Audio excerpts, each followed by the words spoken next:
And we have the first Body Language Baddies coming in. Barbara. Hello, Barbara. How you doing? Dalia, Mercedes, Brittany. It's gonna be fun. I don't know how long we're gonna take for this. Maybe 1 hour, maybe two. I don't know. I really don't know. I just wanted to thank you for this amazing journey that started started last year, but it has been the last few months that the channel, this experience exploded. And thank you for this. It's Leonardo too. Please tell me, where do you hail from? Where are you from to say it? Lidimar, hola Lidimar, ¿cómo estás? So extra blog, Crystal, Jolly, Wizard, Eric, Betsy, Kim. Thank you for being here. Thank you for saluting. Some music. Let's put some music. Tell me if you can hear it. And I want to know. I want to know how to make more live videos more often, because the last time I was like, well, I'm not used to this. I'm not used to talking in English in ad living. What my thoughts sometimes go very fast. I want to share so much with you, and I want to have more experience with that, so we can do this live videos more often, at least once a week will be great. Rose from Boston, Melissa desde UK, Buffy from Wales, Crystal, a lot of people now. How many people are here, a lot of likes. And if you have any questions, I had one video here. I don't know if you're seeing this. Let's see. I'm gonna try to change this this camera to watch a video. I was looking at this video of the G7. It was very interesting about their postures and what they were doing. There's Boris Johnson and his haircut. It's always interesting to see how he's behaving with that silly haircut of him. But it's like I wanted to do these live videos more often, because it's a lot of work making the regular videos, like the Meghan Markle videos, like the Derek Jackson video was very good. Has been very popular worldwide. But I want to make this or do this live videos so I can do like live analysis, so that don't take that much work, or have to be faster. Understand? Like, and do it on point. And so I'm thinking about doing once a week, like with a few videos from the week, from I don't know, Monday to Friday, and doing the lives on Saturday with 2 or 3 videos to review them, to just talk about them a bit, and learn about body language, psychology, and any questions that you may have. Jacqueline Clement tells us that please do more Meghan Markle. Meghan has been a real phenomenon. It's incredible how so many people want to know about her, want to know about the truth. I've been very strong about my stance on Meghan. I talk a lot about Meghan in my videos. I made a lot of jokes about her, of course, but I try to be a little balanced. And the most important thing, the thing that I care to most, is how can we learn. I think that we can learn something from every person, no matter who. That's the most important thing. And Taekook, of course, the Taekook phenomenon. It's impressive. The BTS fans. I want fans like BTS fans. That's incredible. I had a meme back then. Let me see if I can search for that meme, because it's impressive. I thought that Beyonce fans were like heavy metal. No, BTS fans. That's impressive. I don't know where I had that. Let me look for that meme. I had that meme somewhere. I had a meme about that. I don't know how can I show it here, but I'm gonna look for it, because it has been overwhelming the way that you've asked for a second part on Taekook, on Vkook, on all this phenomenon of K-pop. I love the music. I love the way BTS makes music. I learned a lot about BTS doing this analysis, but I don't know, I have this meme around here. That's important, being a bit more prepared for this live, so I can have these memes on hand, but I know, I think I lost it. I don't know where it is. If I find it, I'll tell you. Yeah, here it is. Let me see if I can do this. I'm a bit new with this software of live broadcasting. I'm gonna try to do my best to change this to Google Chrome, and there you are. This is the meme. I did it myself. This is a meme about, the original meme is about languages, but I thought that Britney fans, very good. They liked the video. Johnny Depp fans, all right. It was amazing how many people want to defend Johnny Depp from Amber Heard. Amber Heard has been great. So many memes, so many analysis, and so many we have learned from her. The Justin Bieber video was great too. I like that video a lot. I had a lot of fun doing the Justin video. And the Beyonce fans, of course, are very the beehive. I don't know. That's what it's called, the beehive. The Queen Bee, and finally the BTS fans. It's like Godzilla. Has absolutely no other comparison to them. It was really funny the way. I don't know, you ask again and again and again and again for that second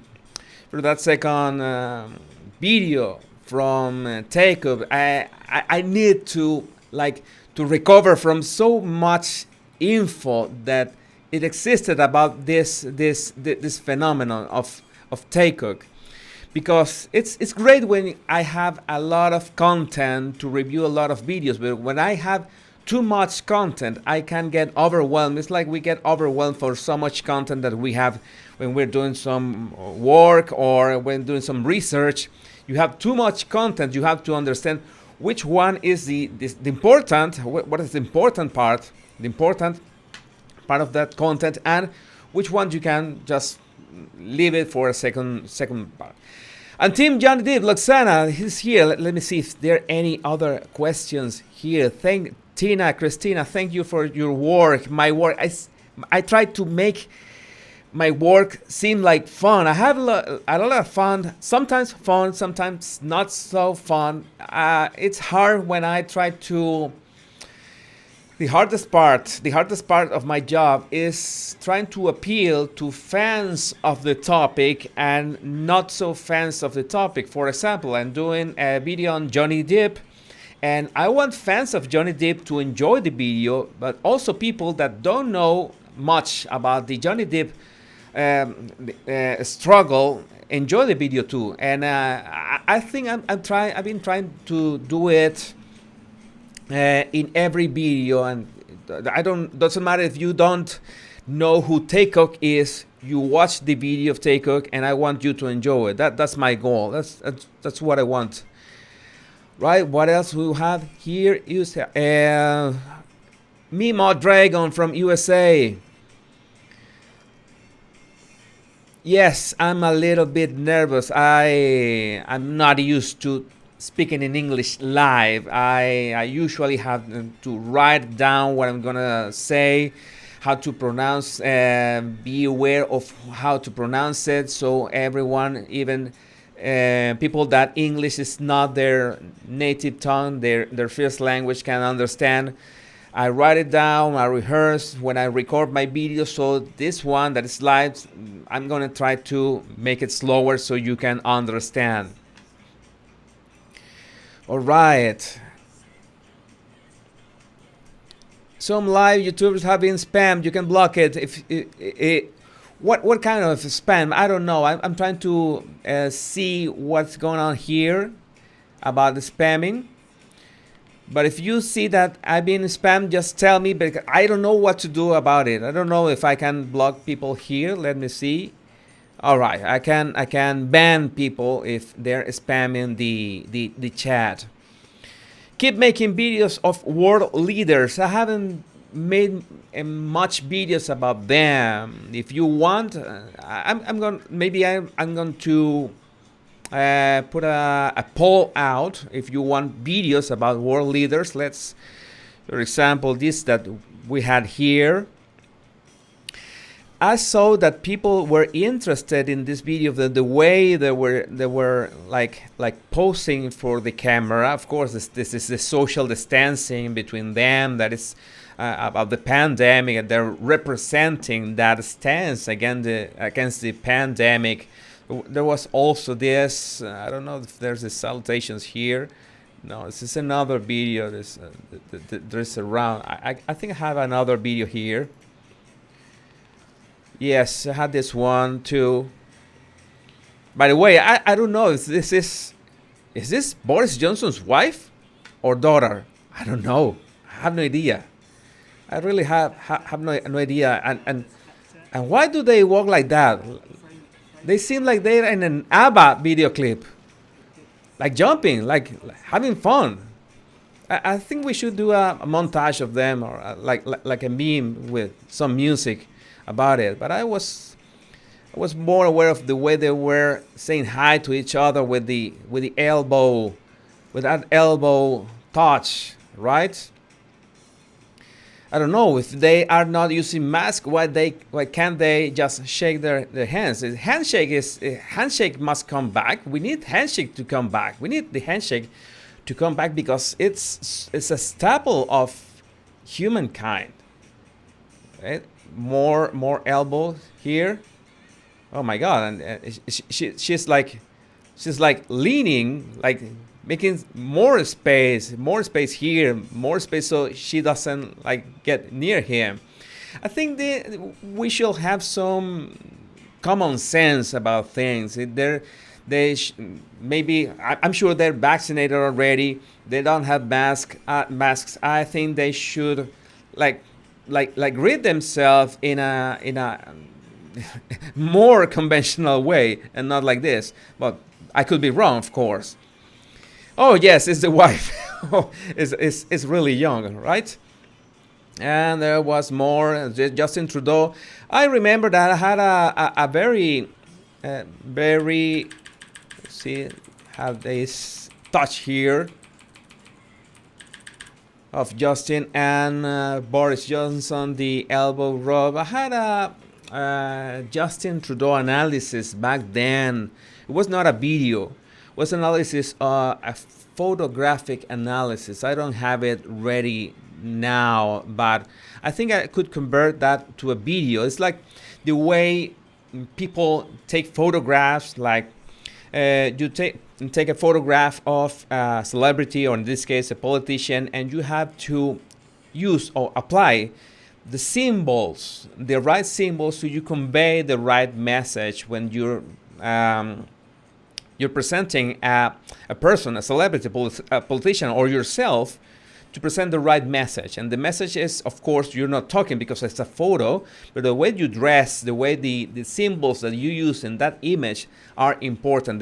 Your posture, the way you look at the camera, everything is like important to convey the right message. It's like, for example, when you want to, when a photographer specializes in portraits, they know how the photo can represent the personality of the person. So they have to interview the person, know what's the character of the person. So the final result, the photo, is the image of the personality of the person, not just the image of the person. It's the personality to it, and that's very, very important and very, very interesting too. The virus is getting pretty bad in the UK. Don't tell me that, please. It's this that we have different strains, different strains. In India is a very, very bad strain, and I think the UK is open now, right? Can you please make an analysis of Princess Diana in BBC interview? That BBC interview, need your help. I was looking for that interview a week ago.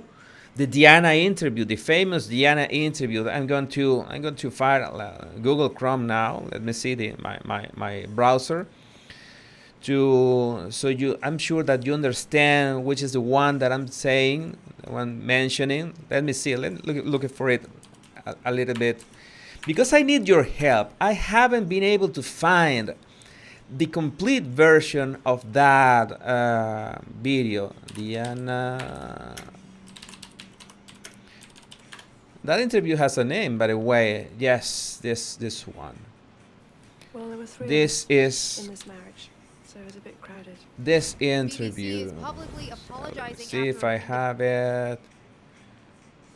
Oh, I need the interview. I'm trying to. Okay, let me switch. Let me switch to here to Google Chrome. This one, this interview. We don't have it complete. It's like 1 hour. That interview was 1 hour. I thought that Amazon Prime, via there's this British add-on to Amazon Prime, like BritBox. It seems that BritBox has it, but I had read that BBC won't be allowing to stream it or to share it complete again, because all the troubles and all the like the scandal behind the fact that this was real. Let me see. That's this video that has it. Yes, it's very short clips that we have. We don't have the complete interview of BBC to Diana, because since they tricked Diana into having that interview, they show her like I don't remember, like receipts that someone was going to talk about her and someone was going to reveal something about her, so they tricked her into doing that interview. So BBC was claiming that they were going to bury that interview so no one saw that. And I was trying to look for the original interview and I couldn't find it anywhere. The whole, it was like 1 hour. I also subscribed to Amazon Prime in the US, in UK, everywhere, had a VPN, tried to download it, and it only said that it was not available. If you have access to Amazon Prime, like the video service, and you confirm that you can see the whole interview, please reach out to me. You can find my email in my about area of my channel. It's J Rosas JROSAS at my page kinesics.com. You can find it in the about page. If you have access to the Diana interview, please reach out to me. So we got elbow bumps. Ray, you have this stupid variant again. Yes. What does baddies mean? I have this issue with my accent. The first time I said Body Language Baddies, I don't know which was the first video that I saw that sentence. I need to call them one way that is warm, that is funny. And I thought Body Language Baddies, like you're my body, like my brother, my friend, my body. I that was my intention. And this went like 2 or 3 videos after. Someone said, I thought you were saying baddie, like a bad person, not a bad person, but like a how to say it, an interesting person in some kind of way. But I think any of the two variants of baddies or bodies is great. I'm trying to think of whatever you like. If you be my body or my baddie, it doesn't matter much to me. I just love just love the fact that we're 100,000, almost 111,000 now. That is amazing. We could fill an entire stadium with all of us. And I think it's great because we can like have this feedback. I'm trying to talk. I try to dominate my English and dominate my accent as I looking at your comments, and try to do this better every week. Trying to do the videos that you want to see, do the lives, then we can talk about very specific points of any video. And yeah, have like a few memes, a few videos, and do it once a week, maybe twice a week, I don't know. And I also tried making daily videos. I think I know you noticed like 1 week ago, like 2 weeks ago, that I tried to make daily videos. I could do it. I could make them. It was no matter for me doing one video a day. But the problem is that the YouTube algorithm was in some way like stopping. You upload a video and you upload the video the next day, and for some kind of reason that I already understood, it just stops the distribution of the prior video. So I had to space the video so the distribution goes a little bit, like you have some room to breathe. So that was an experiment. I really wanted to create daily videos, but I had to like put it down a notch. But if you want to be aware of my updates beyond YouTube, remember that my Instagram is the exact same handle. Is this that you have on your screen at the Body Language Guy. Instagram is exactly the same. If you have TikTok, it's exactly the same, the Body Language Guy. So we're more than 100,000. We're more than 100,000 because in those platforms we have quite a few tens of thousands too. But the fact is what is the goal of my channel? Why are we here? And I think my main goal is that you understand this like features of the human being, of human behavior, so you can use them. And many people tell me, hey, what are your sources? Where did you study? What did you do to learn all you do? I could talk about that, but I don't want to like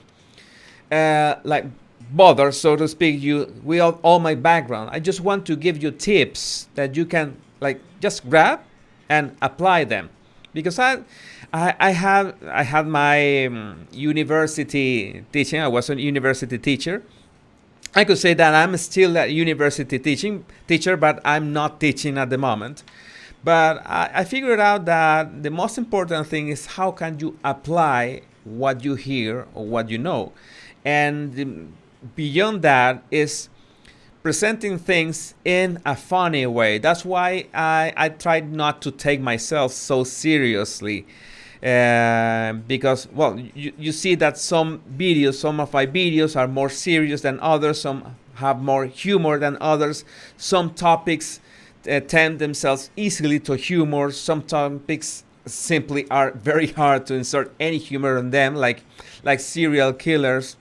So, but in the end, I just try to present this information in a way that you can find engaging, fun, and apply them. And that's my main goal. That's something I really enjoy doing. Teaching, but not teaching it, just giving you information, but engaging with you. And for me, it's paramount, the humor part. That we have fun, but we laugh at the topic. We laugh at ourselves. We don't take ourselves so seriously. That's also important for mental health. All right. Me preguntan si soy mexicano. No, I'm not Mexican, but it's really cool. I love Mexico.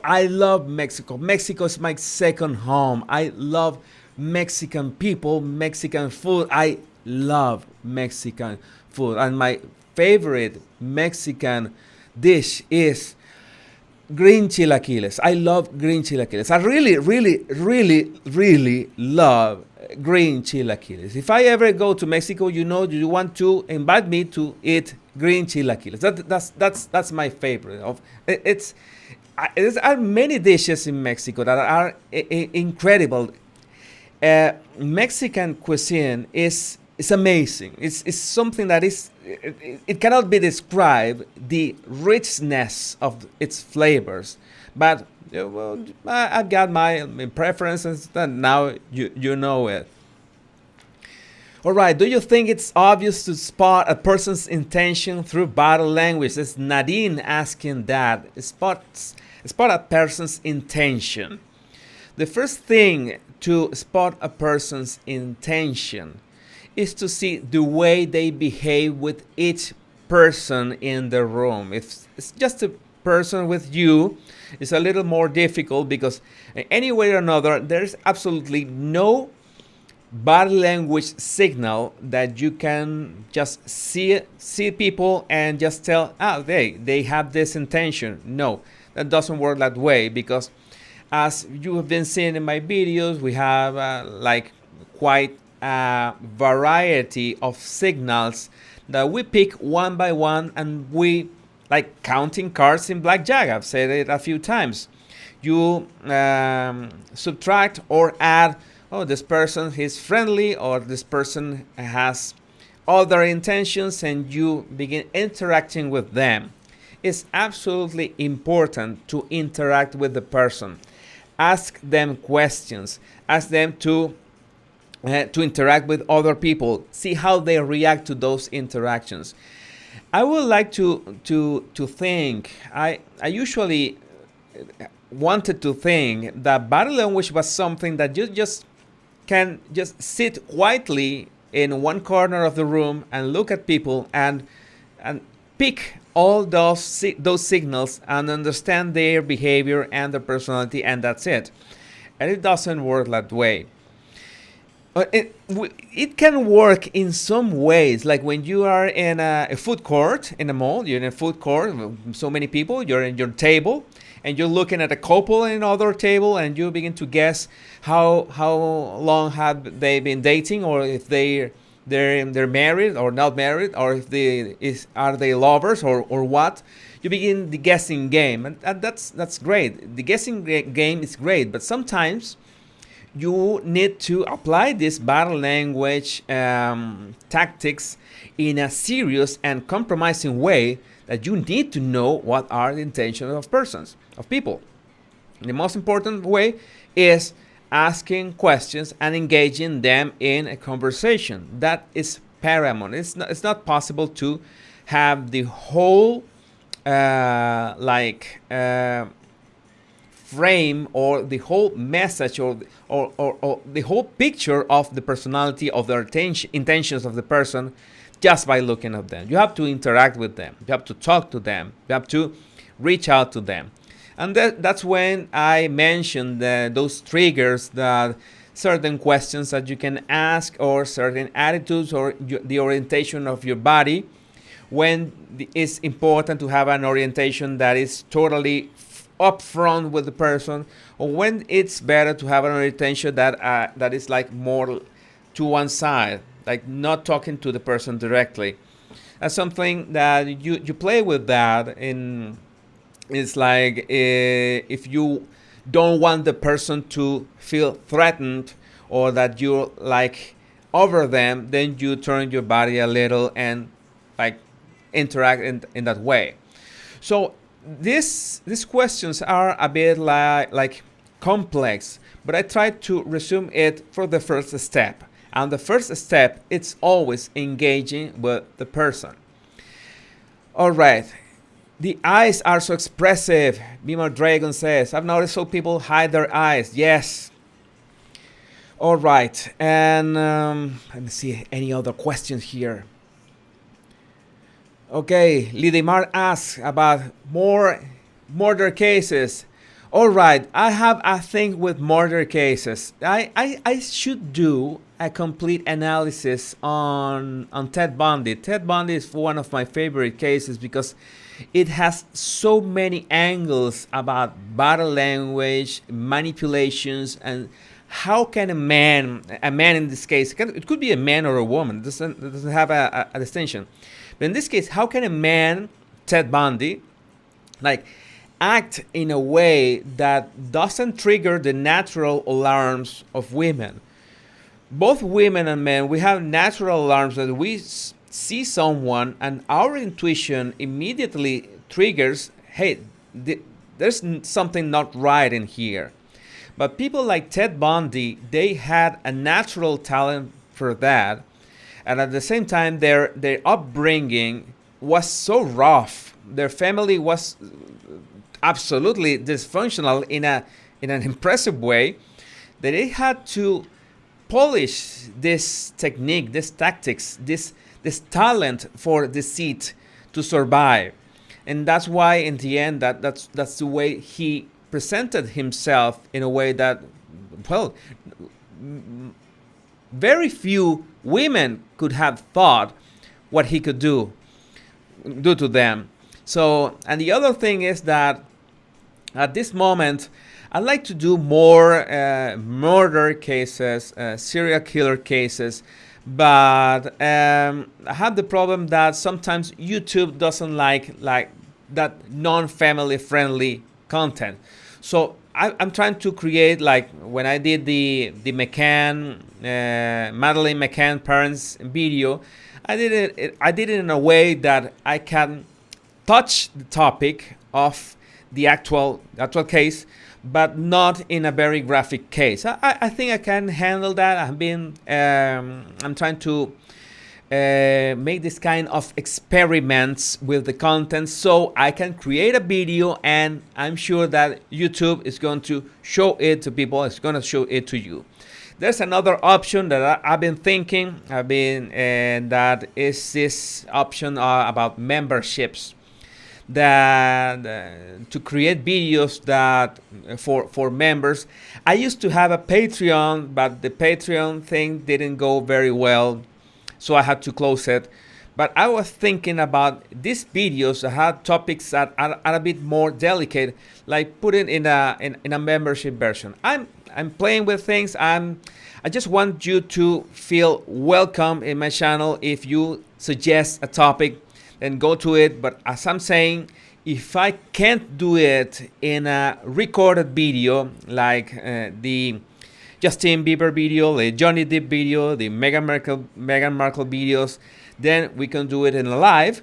Or if I have enough information of a murder case, then create a longer video on it, or put it behind a membership, the YouTube membership. I just want to make things easy for you, and of course I want to my so to speak, I want to make a living out of YouTube, and at the same time I have to play by the YouTube rules. And I want to give you what you want, but I want to play by the YouTube rules. So I think we can get to a point where everyone wins. That's what I want. When can we order the coffee mug? I didn't like that typography, that original typography. Let me show another version of the Body Language Baddies coffee mug. I had it around here because I was playing with that originally. I'm going to fire up and have a much less playful design here. Let me see if I can show that. All right. I choose this, and you should be doing the design. This Body Language Baddie, and that's just something that I was playing with originally for, I don't know, shirts, coffee mugs, whatever I can find out. But I want to pick first a few designs, so you can choose them, which one you like the most, or just upload them to Teespring so you can pick them up. But it's a bit a bit. I need to find someone that helps me with the design, or do this. I can do this design myself. I started design too, but it can take me a little longer because I want to know. I want to do something, create something that is representative of our community, of what we are. And let's see any other question. All right. Enjoy your content. Love your wit and sense of humor. What's your educational background? Well, I've studied design. I'm an artist. In essence, I'm an artist. In fact, I started design. I've started advertising. I started psychology. I started education. I think it's the putting everything in a blender that made me realize that education was one of the most important things that one can do for humanity. That's like my calling. I want to educate. I want to teach. That's something I have always been able to do in a natural way. Even if you see me stuttering here, trying to struggle with my English, it's something I want to do. People need these tools, and of course I started human behavior, and at the same time, how can I combine it, was my question a few years back, in a way that is easy to digest and easy to apply. And that's why we are here now. That's the trick. That's the main goal. I'm sorry if I can read every question, every comment now. I'm trying to do it. I'm a fast reader here. All right. I think they're not spamming now.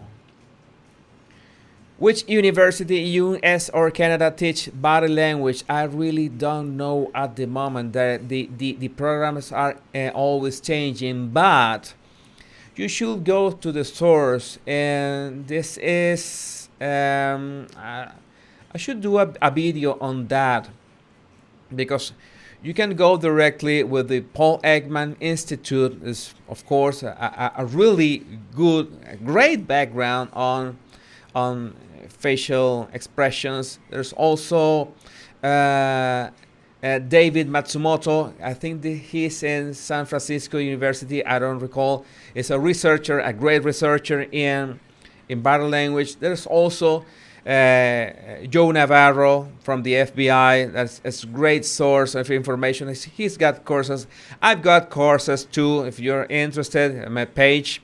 And but universities that teach it in a formal setting, at this moment I really don't remember. All right. What are my credentials? Well, I already told that now. Keep making videos of world leaders, and thank you for doing these videos in English to reach a larger audience. Luxana, yes, it's something like a paradox. The language. My first videos were in Spanish, and I wanted to know if I could do the experiment. I have another channel, but I have in Spanish, but I haven't been able to update it as much. I'm someone that it's always playing with 2 or 3 channels, 2 or 3 web pages, 2 Instagram accounts, 2 TikTok accounts, 1 Twitter account. It's something that I do all the time. I overwhelm myself with so much like angles to what I do that I get lost. I have to confess, I get lost in all that noise. I sometimes have to cut back on all that noise, and so far the best place to be has been YouTube. And I had this in mind that since I hit this impressive feat of having 100,000 bodies here with me, that I should just focus in YouTube. But doing it in English had helped me reach even more people from other countries that I couldn't reach with the Spanish. So that was the trade-off that I had to do. Even so, I make sure that all my videos have Spanish subtitles. I've been starting to implement Polish subtitles, Portuguese subtitles, German subtitles, and I don't know which, Filipino from language too. I'm trying to do it in most of my videos, not in all, but I'm trying to have all these languages that all this beautiful community talks all around the world. I think that's very important for me. I like learning language. I haven't had time to learn language lately. I want to learn Japanese. I want to learn Russian, but I think this way of using English helps all of us to reach the same community at the same time, and of course it helps me make the right videos the right way and focus my energy on them and not be like so scattered in all these channels in various languages, because it was really, I was going insane with so many channels. And now I have one YouTube channel, one Instagram account, one Twitter account, one TikTok account, and one email list. The email list, if you want to have my tips by email in this live, in every video, you can download my free book of tips. I have of body language tips that you can download. I say it in all my videos. It's very, very practical. 100 tips. All right. Let's see who can. All right. How can you not do Donald and Melania Trump? Donald and Melania Trump is a great topic and an incredible huge topic, and Donald Trump himself is a huge topic just in human behavior, in persuasion, in body language, in the way he gets his message across. And it's always the same topic. It's always the same thing, that it doesn't matter if you like the person or the person, yes, the celebrity or the politic. It doesn't matter if you like them. Maybe they do things that you don't like. Maybe they have attitudes that you despise, that you hate. That's okay. That's not what we're talking here. We're not here to defend. We're not here to defend, for example, or Meghan or Kate Middleton or Johnny Depp or Amber Heard. We're not here to judge people. We can, I can do some jokes on them, some memes on them, but you know, it's for the lesson, the teaching, make it more fun. But if we're gonna talk about Joe Biden or Donald Trump or Melania Trump, it's gonna be in an analytical way, so we can take some of them. Maybe I don't like or do like Donald Trump, or I do like or don't like Joe Biden, but I want to take what did they do and how can you apply that.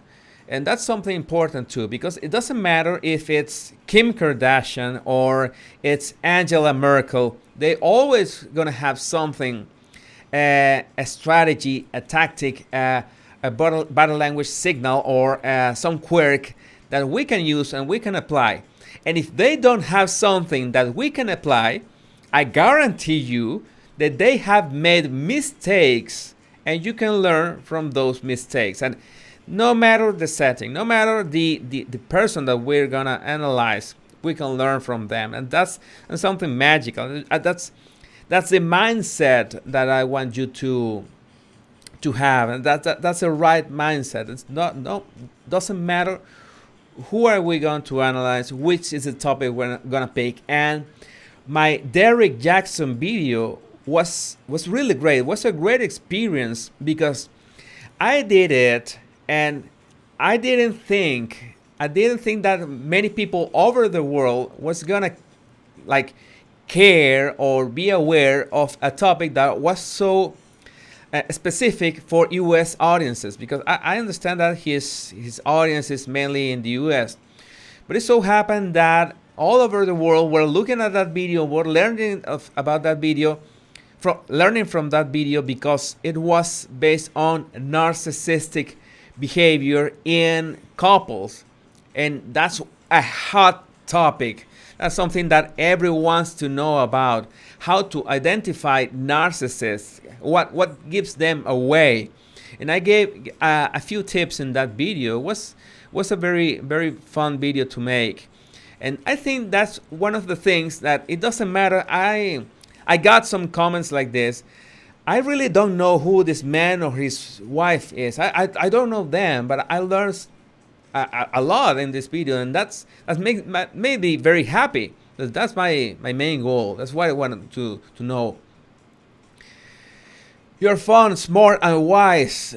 Maybe not that wise, because I think sometimes I fall short of I want to make with my videos.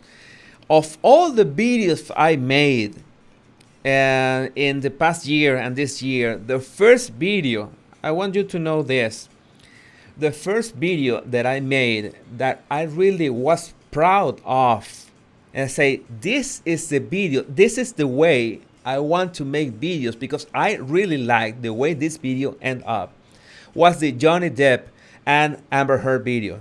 That video, I really loved the way it came out. And that is something I told you, I think in a community post and my prior live, I told you something about that. That sometimes one is afraid of doing something. Like, I have been afraid of doing these lives. I should have done these lives once a week, and I'm doing them like once every 2 months, and that's not the way. I had to do them more frequently. Sometimes we are really afraid of doing something that we don't do anything at all. And 2 years ago, I was absolutely adamant of not doing videos at all. And when I began to make videos, I didn't show my face, or I didn't really show my personality. I don't know. And my excuse for doing that, or having that mindset, or having that attitude, is that, and listen to this, is I thought that videos were not going to end up the way I wanted them to be. All right? So listen, yes, it's absurd. I know it's absurd. It's the lamest excuse ever. But that's what I said. I'm not going to make videos because they're not going to end up the way I want them to end up. And all I had to do is to just swallow hard and begin doing videos that at first, of course, I didn't like them much. But I think that every video that I put out, I was just fixing some things, and of course listening to what you said. That was amazing, the feedback that let me understand what you wanted. And I want you to know that it's a process. We sometimes have a lot of fear. We are frightened, terrified of doing things wrong. We're stepping in front of a camera and not being able to talk the way I'm used to.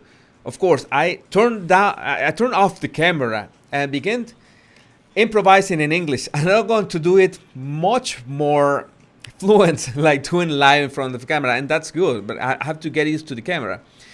But it was the Johnny Depp and Amber Heard video. It was, I don't know, like my 40th or 50th episode, that I finally could say I ran out of that excuse, because I made a video that ended up exactly the way I wanted it. But I had to go through the process of getting there.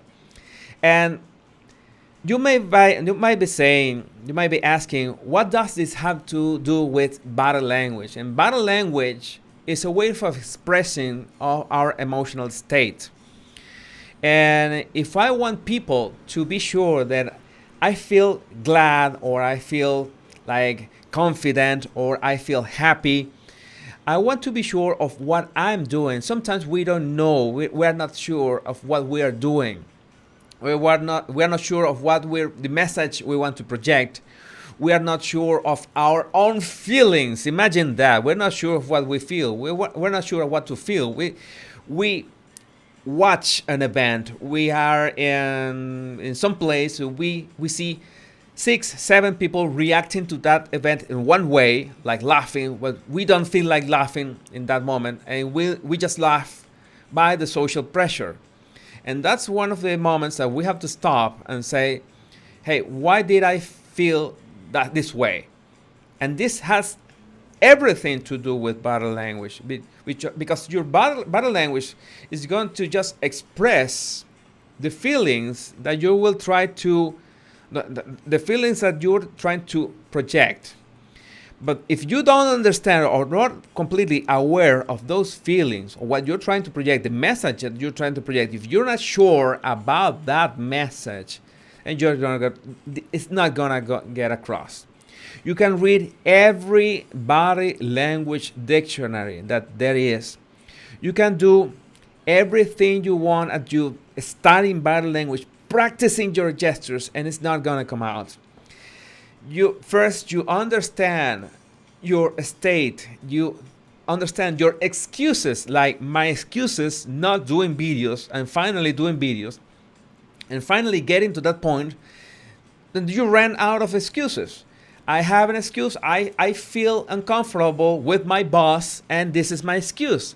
I feel uncomfortable with my neighbors, and this is my excuse.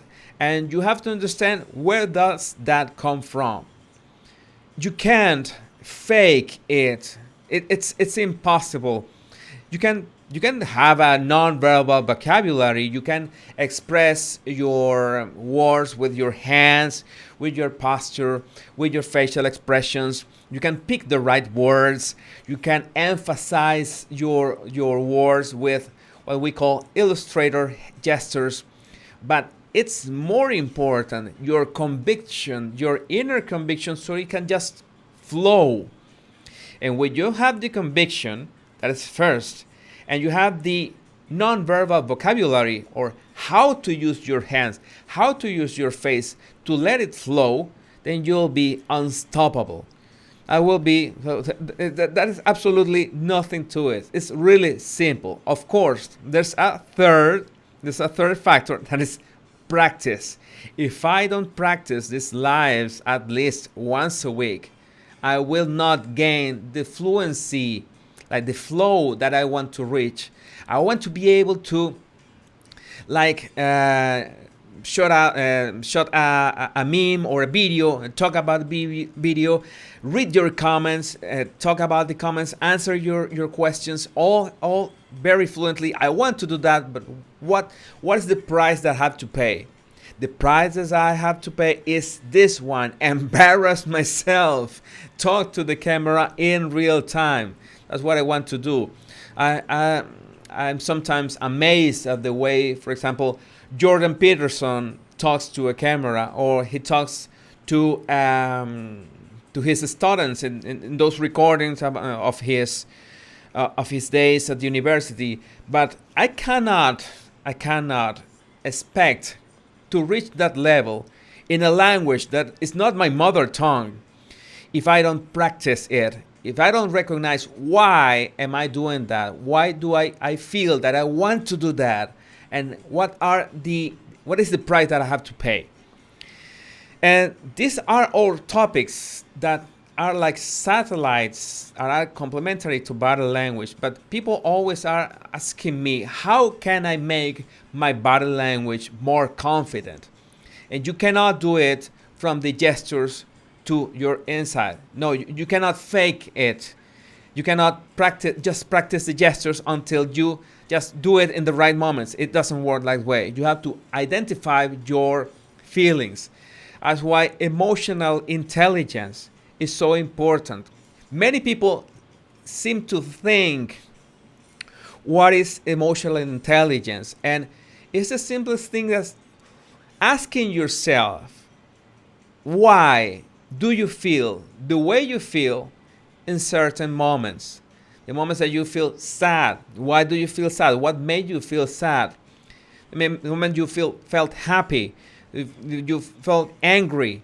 Why did you felt like that in those moments? I cannot overstate the importance of listening to your emotions. I could be talking about gestures all day, postures all day, proxemics all day, micro expressions all day, and everything will be empty if we don't start from emotions. Body language is just the expression of emotions from one human to another. That's it. And you cannot try to fix the message in the channel. You have to go to the source first. And the source is yourself. Identify your emotions. Understand why do they happen. And that's how you reach that first state. Hey, I understand what are the triggers of my emotions in certain moments. And that's the first step. And that's the real first step to look confident. Having said that, to the confident, to looking confident, I think one of the most important or relevant abilities of any human being is playing the fool. It's acting like a fool, acting like you don't know where you're standing, you don't know, you need help, you are absolutely insecure of what you're doing. That's a superpower. Learning to do it on command, learning to act like a fool, like you don't know, I don't know, help me. That's a superpower. I must say that I've achieved more in my life playing the fool than acting like alpha, confident, etc. Hey, I'm going to act absolutely confident in here when it's everything. After you identify your feelings, the next step is knowing what you want from the person that you have in front of you.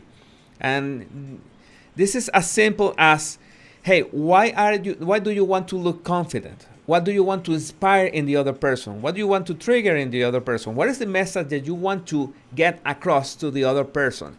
And that's when we find out, when I have my coaching clients, when I told them, what is the message you want to get across?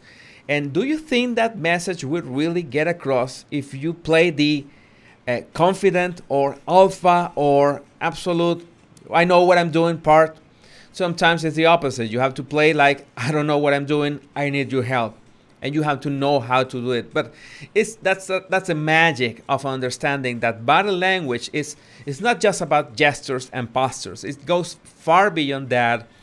In the most beautiful, because it's beautiful and fascinating aspect of learning body language is the way that you end up knowing yourself. It's a self-discovery process, because you notice that in some moments you use certain gestures, you talk a certain way, you stand a certain way, you try to be closer to certain people, and that those are signals about yourself, are clues about your own personality. And we don't give enough time to that self-discovery of ourself, that self-discovery. And you might have noticed that when I was telling you this, I was like talking a bit more secure. My English was a little bit more fluent, because that's something that I really find fascinating and really beautiful. Body language is a self-discovery journey. You might use it for persuasion, to persuade other people, for negotiation, but the most important part that you're going to discover is yourself, your own emotions. And the emotions understanding your own emotions are the key to unlock your understanding of who are you, who are you, and what are your values. And I could talk about values like ours too. All right, let's see what other questions do we have here. I'm sorry if I just go without breaks talking, but sometimes it happens. It happens naturally for me. I'm really excited. You might not notice I'm nervous. I'm excited. I want to share with you so many things. I have so many dots connected. I have learned a lot, have studied a lot, but it's the connecting the dots what I want to share with you. With the dots connecting, it will be far easier for you to apply them and to think about that. I know that after this live, you're going to think about your own emotions, how you think about them, and it's critical that you have the time, you find the time to stop and think about your emotions. If you are at work or you are in a rush, you need to have a journal. You need to write a daily journal at the end of the day, 5 minutes, just 5 minutes, 10 minutes. Write about what happened and how do you feel about it, and how would you want to feel about it the next time that it happens. And that's the way that you find your path to the right way of reacting to situations. Maybe you overreacted to certain situation or underreacted to another. But it's going to be very difficult to remember if you just wait for the event to repeat. And up to the event repeating, you're not going to be prepared. If you identify by a journal your emotions every day, 5-10 minutes at the end of the day, a way that you can begin creating those strategies. I should do this, or I should do the other, like options that I have, or why does this person triggers my emotions? How can I act in a certain way, in a more controlled way, in a more serene way? I don't want to use the word control. I don't like to use the word control, because the emotions, sometimes you have to control your emotions, that's right. But as soon as you don't need to control them, you need to release them, recognize them, and understand them. And you want to see in this live that I talk about emotions over and over again. They are the source, they are the main topic, and that they are what body language is all about. All right. Let's see. Nicole, thank you. The live stream has been painful for me so far, but I'm here. Yes, emotional intelligence is very important, says Orsi. All right, Veronica, I love Jordan Peterson. I love Jordan Peterson too. Yes, Jordan Peterson got very sick. Good for him that he's back. He has a new book, right? Has this first book, 12 Rules for Life. Very good book. I was when I read 12 Rules for Life the first time, I laugh a lot, because the first rule is stand with your shoulders back. Oh my God! It's the first rule of Jordan Peterson's book. It's a body language rule. How nice, right? Thank you, Travis, for your words, Travis Davis. All right, yes, I'm trying to do better with English, with my second language, and that's another thing. If you want to learn a second language, I was really afraid of my accent. I was something that I couldn't stand. And when I was recording my first videos in English, I was sweating, well, like a whole river of sweat, because I wanted my accent to be absolutely neutral, and that was not possible.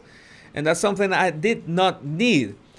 Was something that was going to hurt me, and the way that you look at my words. It was, the accent was not the important part.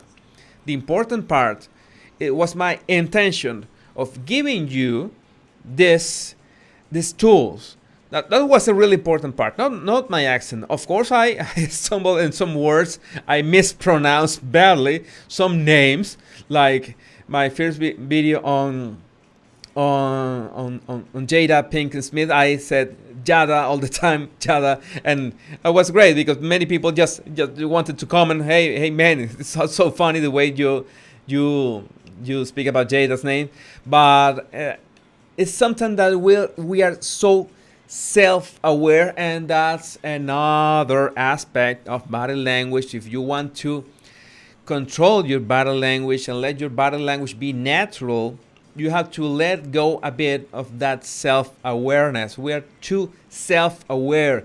I'm doing this, I'm saying that, I'm behaving like this. Oh my God, I did this so wrong, I'm so ashamed. It doesn't matter. It really, most of the time, doesn't matter. Yes, the most important things are your intentions, but you have to recognize them, and your body language usually will follow. In this case, I want to tell you that you can learn body language, and you can learn to let your emotions flow in the way that is constructive for you. And I try to do it via words that you can understand. Maybe they're not as fluent as they can be, but it doesn't matter. That's what I'm doing here, and that's what you should do too. Maybe not with a second language. Learning a second language is always important, but maybe something that you feel not ready yet. I'm not starting because I'm not ready yet. I'm afraid because I feel I'm not ready yet. I don't think I deserve that. I think I'm not ready. I think I should train more, study more, work. It's all about doing, rolling your sleeves and trying to do your best, your best first attempt. It's like my first book, still only in Spanish. My first book, I was so stressed of being the first book that it had to be perfect, and I was really bad, and it was it was an ordeal. It was a terrible experience writing my book. I had been fixing my first book all over the years, until I realized that it was natural for the first attempt to be a train wreck. It's normal for the first attempt to be really bad. It's absolutely normal. And we have to get over it. Sometimes it's a book. Sometimes it's a video. Sometimes it's a meeting. All right? Sometimes it's a sales call. Sometimes it's I don't know, so many events that we try to make them right the first time, and it's just not possible. And of course, body language also have to do a lot with this, because people ask me, what can I do to nail this to perfection every single time? And there's, for example, my recommendation for a job interview. Doesn't matter if it's in person or if it's digital. My recommendation for any job interview is the same. It's always the same. It's more like a mindset recommendation. It's just imagine that it's not a job interview, it's a personality interview, and you do this kind of interview every week. This is the interview number 546. This is the interview number 546, and next week you will have the interview number 547. That way you take the weight of being a unique opportunity, a very important opportunity, off your shoulders, and you begin to imagine that this very thing that you're gonna do, this job interview, is just a regular interview, that for some reason you live in a society that makes this kind of interview every week, and you're used to that interview because you have been through that interview hundreds of times. So it's just time to shine once more, because you're gonna do it the next week and the next. And that happens. I sometimes use that. I used that for this event. I was not planning to do a live today, but I said, if I don't do the live today, I'm gonna live another week that I don't do lives. And I just use my own tool, my own mindset. Hey, I'm just gonna imagine I have made these lives every week, and this is just another live. And every week I struggle a bit with my accent, I stumble a bit with my words, but it doesn't matter because the intention behind that is the most important thing. So we start talking about body language. I'm the body language guy. This channel is all about body language, but in these lives I have a little more time to extend a bit myself in the topic of what makes body language relevant. It goes beyond just identifying intentions in others, because the most important thing is that you can learn to watch people, and you can learn to watch and analyze and understand body language. That's fascinating. We're gonna talk about that a bit now, but that inner transformation and recognizing what you are and your own emotions, it's something that it's going to make all the difference in the world. Let's see which other questions are here. Let's put in let's watch a bit more of see. Let's put again. Have here Boris. No, we'll put Boris here.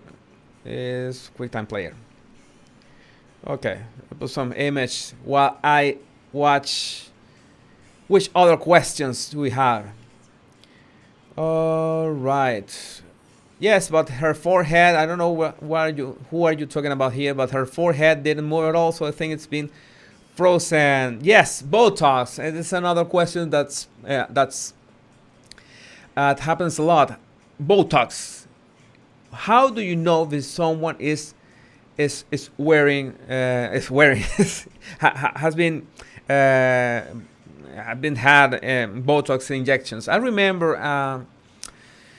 an episode of Lie to Me that Cal Lightman did a very interesting way of knowing if a woman had Botox. He put a bubble gum in a light bulb near the woman, and it made the light bulb explode. And the moment the light bulb exploded, the woman reacted surprised. And I don't know if the woman did show surprise or didn't show surprise, but in fact, it was a reaction to a stimulus. Cal Lightman had to spark or create an event that sparked a reaction, an emotion, to verify if the woman could express actual emotions. And when you're watching a video, you have to be sure, if you can find that the forehead of a woman or a man is not moving, you have to either watch more of the video or search for other videos of the same person. And if you're talking to someone, and if you want to know if they have how to say that, if they have Botox, if their forehead doesn't move, that's an example of when playing the fool or like saying something foolish is useful, because you can fake that you have a slip of the tongue saying something totally inappropriate to the person, and watch the reaction, watch they have surprise, and you correcting yourself, apologizing, oh sorry, I don't know what I'm talking about. That's when I'm talking that playing the fool, saying something foolish, saying something inappropriate can help you trigger some emotions in people and help you verify if they have, for example, if they can show certain emotions. In this case, Botox. I think Botox, the primary area that affects is this. And one word of warning for those that inject Botox in their faces. The problem is that our emotional system of our brain, we generate, so to speak, the emotion inside, and we express the emotion on our faces. It goes from our brain to our face, goes in that direction. Remember the analogy that we are hunting, we see a tiger, and we the moment we see the tiger, our face turns into terror, and our comrades doesn't have to see the tiger, just have to see our face to confirm that there's a danger near. Just watching our face, just watching the emotion on our face. But at the same time, our emotional system has a feedback loop that goes from the face to the brain. It's to confirm that the emotion was expressed. It's like it's a fail-safe system in our face, brain, to express emotions. And here's the thing: if you're using Botox, you limit the way you express your emotions in the face, and at the same time limit that feedback loop into the brain, and it's going to have a little impact in your emotions. And it's not really known exactly what are the extent of the impact, but it's not good that you cannot have a feedback on your own emotions. And that's one of the setbacks of having Botox injected in your face. If you cannot express fully certain emotions, you won't have that feedback loop into your mind, and you will not be able to verify that you're actually feeling the emotion. That works that way. That's why you hear these recommendations about, hey, if you feel sad, if you feel depressed, try to force a smile in your face. And yes, forcing a smile on your face works, even if we feel sad or feel down. Forcing a smile, the smile is going to be horrible. It's going to be a terrible smile. But it works as a feedback loop. It works in making you feel better temporarily. Of course, it's not a solution to what made you feel sad. Remember that you want to go to the source. But forcing a smile, of course, in private, please, is what helps you, like that first step toward feeling better. Just force it. Don't ask the questions. It just works. All right. I ask questions every day, says Nicole. I like your accent speaking English. That's also part of your charm, Jesus. As long as it doesn't get in the way of you understanding what I say. All right, my question is there any online certified body language course I can join? Because for pandemic, it's not possible for me to join an institution. I have a course, but my course is not certified by university. That's something that I have no problem saying. I just certify that you have put to test, or you have applied the knowledge I give. But I can really give you, and in English, something that that you can study formally online. Sadly, only the Paul Ekman Institute. I know that he has very solid courses and solid tools to be able to detect micro expressions, but I don't remember an institution, a university that has right now a formal study, because it will be, you generally speaking, you don't have a career on body language. You have certain courses on body language that you study besides anthropology, for example. That's something that happens that way. So you don't have a real career. You can have a master's degree on nonverbal communication, or you can have a PhD, but a basic course or a basic career. At this time, I really don't remember one. All right. We still don't know if it's baddies or bodies. Don't be nervous. I can't help that, Florabelle. I can't help that. I just get nervous. It's just part of the process. It's something that happens. You maybe you have spotted that my shoulders have been more tense than usual.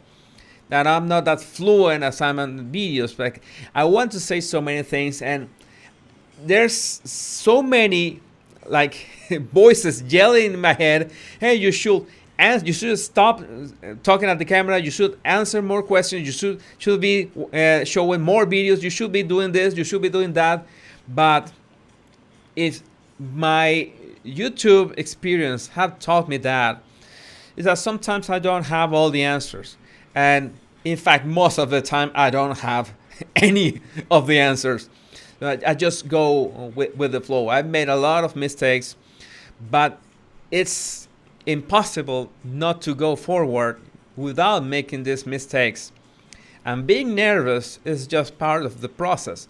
And being nervous here, I just want to think that tomorrow, I don't know, in 1 week, 1 month, 1 year, 1 decade, I reach out, I get to know all of you, every one of you in person, and you tell me, I remember that you were nervous at that time, at that second live that you did, showing the live where Boris and Justin Trudeau were rubbing elbows. I remember the live, and you encouraged me to do things that I feel nervous, but I did them anyway. That will be great. Look at me. I'm nervous now. I'm struggling with my words. I'm stumbling with my words. But I'm doing that. I'm trying to enjoy myself. And most of all, I know that if you're at the other side of the camera, I know that you care for only one reason. We want to learn. We want to discover this fascinating world. And that's what I think. That's the bond we have. That's what makes Body Language Baddies. No matter how do you want to say that, how do you want to spell that, that's what brought us here. And I'm thankful, of course, of the opportunity of sharing this. I'm thankful of you listening, taking your time from your day, from your Saturday to listen to me. I really appreciate that. And I don't know, I would like you to know how important it is for me that to realize that you apply what I share with you, not because it's me sharing that, not because I have studies, not because I have a background, not because I have certifications. It's because we are here. We're by chance, by a notification, by some reason, we're sharing this moment. I just want you to know that I'm really excited by that possibility. But that possibility that I share these words, these lessons, if you want to call them that way, and you use them and you find them like make your life better. That will be great. That will be great for me. This process is making my life better because I'm learning how to speak more fluent in a language that is not my native tongue, to share with you things that I care about. And I know that you are there because you care about them too. And I find it great. I find it almost magical. It's something I cannot stand the way that it feels. And someday, I know that someday we're gonna meet in person. I don't know. We're gonna meet at some place. I will start traveling. I like to do. I imagine like a body language stand up, like making a comedy routine about body language and learning about body language, putting some videos, joking about people, making memes about people, and talking about body language live in person. That will be great, awesome. But this is the first step. This is the first step to control my nerves, to tell you that I care about this topic. I care about you being here, and I feel great. That feels awesome. Yeah, Mayra Bevilacqua. Mayra has been a great friend for many years. Play the cool and world will be at your feet. I try to play it cool. I try to play it and keep my head cool, but I have so many ideas flowing, trying to connect them, trying to share with them, and sometimes could be not as flashy and not as like the colors, the animations, the videos of my published videos. But it's just I want you to know that these building blocks of emotions are the ones that will let you polish your body language and polish the way that you persuade people and polish the way that you can spot narcissists. That's the building block, emotions. Joel Austin, yes, I remember that Joel Austin is, I wrote about Joel Austin in my second book. I have a second book that's only about stories. In fact, my second book, it was a process. I had to do some therapy for myself. And my way of doing therapy for myself was writing stories. And I shared these stories with my email list. It was in 2018. It was a beautiful process. It was a very painful process at first, but it was great writing all those stories. I had to translate these books to English. I have to do this. I should do that. I should make myself do it because I want to share them with you. And one of the stories was about Joel Austin, this I don't know, preacher, televangelist that has all this body language, this public speaking abilities, and he supposedly had a lot of difficulty being a public speaker. And public speaking, being afraid of public speaking, it's totally normal. I have the benefit or the talent that I never had really fear of public speaking, of speaking itself. I had fear, that is the same fear that I feel now, of not getting my point across, of boring people, of making people feel bored about what I'm saying. That's my main fear about speaking to an audience. I have spoken to audiences of hundreds live in front of them, and it has been amazing. But my main fear is that not getting my point across and people not getting something of what I say. And people could get afraid of just standing in front of an audience, and most people, public speaking, the fear of public speaking is something that just freezes them. And if you feel that, I can tell you that can be controlled. Every fear and the fear of public speaking can be put under control, can be made flow around what you really want to project, what you really want to talk about, and that's something that really works. Can work. Has some work to do, has a lot of practice to do, but it can be done. So there's always hope. There's always hope, no matter what you want to do, what you want to project, what you want to negotiate, what you want to persuade, what you want to talk, what you want to express, how you want to have personal magnetism. Everything can be done. And most important, everything can be done your way. And your way is the most important thing. And to know what is your way, you have to recognize, understand who you are, how you feel, and why your feelings spark the way they spark.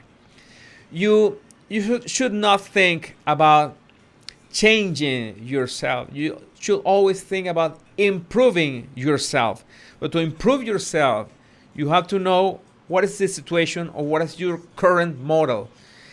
And your current model is like the potential to be your next step. When I wrote that second book, I thought I have a next step me, a next level Jesus telling me to, hey, this is what you should do. This is what you should do to get to that next level. It's something a bit metaphysical, something a bit that it's a topic that I like to touch, that it's not very scientific, but it's extremely practical. Thinking that in the future, at this moment, in the future, there is a next level Jesus that is telling me, you should do this and you should do that. And that next level Jesus told me, you should do the live today, even if you're not ready, even if you're not don't feel prepared, you have to do the live today. And here we are. And I thought that it was going to be like 1 hour, but I just want to keep going. If you want to keep listening, I don't mind staying here, reading more comments. You are being really, really, really warm. This reception, all the comments. I'm really overwhelmed. I would like to answer them all. All right. Charissa, do not be nervous. Remember, we are flawed human beings as well. You're doing great. Thank you. Thanks a lot. Journaling. Yes, journaling is one of the best things, and I have to confess that I've recommended journaling a lot, and it took me a lot to do journaling myself, because sometimes it's something that has to be a habit, and that's another topic that goes in the way of body language. If you have habits, you release your brain and yourself from those thoughts, and what do I do now? What should I do now? How should I act now? You're second guessing. We're second guessing all the time about our actions, and that's because sometimes we don't nurture enough habits. The habits is that helps us act like a second nature, like practice the same thing over and over again. And for example, if you get the habit of journaling, then you know that every day, 5 or 10 minutes before bed, you're gonna journal by hand. Please don't do it in a smartphone. It has to be by hand. I have this kind of like notebooks I use all the time. I just write manuscript on them and have the habit of journaling. Building that habit lets you not think of the process. Oh my God, I have to journal again. Oh my God, I have to do it. No, it's just forming the habit. Remember, the habits form like, I remember, like 23 days. In 23 days, you can say that a habit has already been formed, but you have to make sure that you do the process, do the journaling 23 consecutive days. And it's gonna be, the more days you do something, the more days you instill a habit, the more most probably you will continue it the following days. Something like going to the gym, something like eating clean, something like getting all your sleep. Please get all the sleep you need. We all, most of us, need 7 or 8 hours. Everything. One of the greatest. I worked at a university 4 years, and if I had to take one thing of those 4 years of work, was learning systemic thinking and learning the fact that everything around us is a system, and there's not one thing that is isolated from the others. Like, we're talking about body language, we're talking about emotions, we're talking about interactions with other people, we're talking about the way we have mental health, the way we prepare, we have habits, the way we eat has to do with our body language. The way we sleep. If you don't have a full night's sleep, your body language is not gonna be in its best form for a meeting. That's something that sounds common sense, right? But it's a system. We are part of system, and the more that you identify how those systems work, the better will be for you to make decisions based on those systems. Of course, that's a topic that is big enough. As I told you, has so many things going in my head, so many things I want to share with you. I don't know which word, which sentence can spark a change in you, something that can, hey, this is the piece that I needed to do this, that I've been putting out so many months. That will be great. That's something I want you to know. All right. Oh yes, could you do a video on the Duggar family? It has 19 kids and counting on. I had that schedule. As I told you, sometimes it's hard for me to create a video on one topic if I'm going to do 2 videos a week. I'm going to return to my original schedule of Tuesdays and Fridays. Tuesdays and Fridays are gonna be my regular schedule. But I don't know, maybe Saturdays. If you think that Saturday is it's a good day, we can make Saturdays the day of lives. And in that live, like, I get some videos of various topics and talk about each video briefly, like 5 or 10 minutes. And if you like what we share about that video, then we can like extend it next week or make a whole video about that topic. Maybe it's a way of getting around that limitation of how many videos can I make it by week. All right.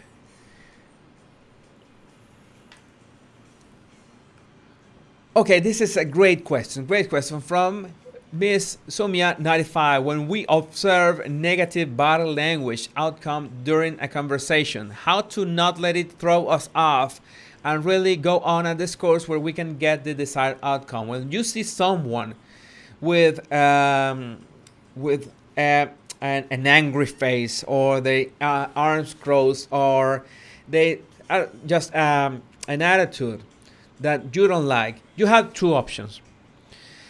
The first option, the 2 options are difficult. When you see someone, for example, you have a presentation, you give a presentation to someone, and their body language is totally like a block, a wall. They won't let anything. They won't acknowledge anything that you say. They never nod. They never nothing. You could either ignore them. The only situation and you can ignore someone's body language is that you think that their body language or that person is not someone that whose decision is important. For example, if you're doing a presentation for a group of people and you have the judges and you have the general audience, if there's a person in the general audience that has this locked, angry, this wall of body language, then just don't pay attention to them. If it's one of the judges or someone important and someone that makes the decision about what you're presenting that you're afraid of, then this is the second strategy. You have, one way or another, you have to make them talk. Ask them a question. What do they think about it? All right? And the moment they talk, the moment they give their opinion about what you're saying, right, you have to be very careful listening, active listening of the words they use, the way they speak, and how they express about their opinions and how they express about you and your idea.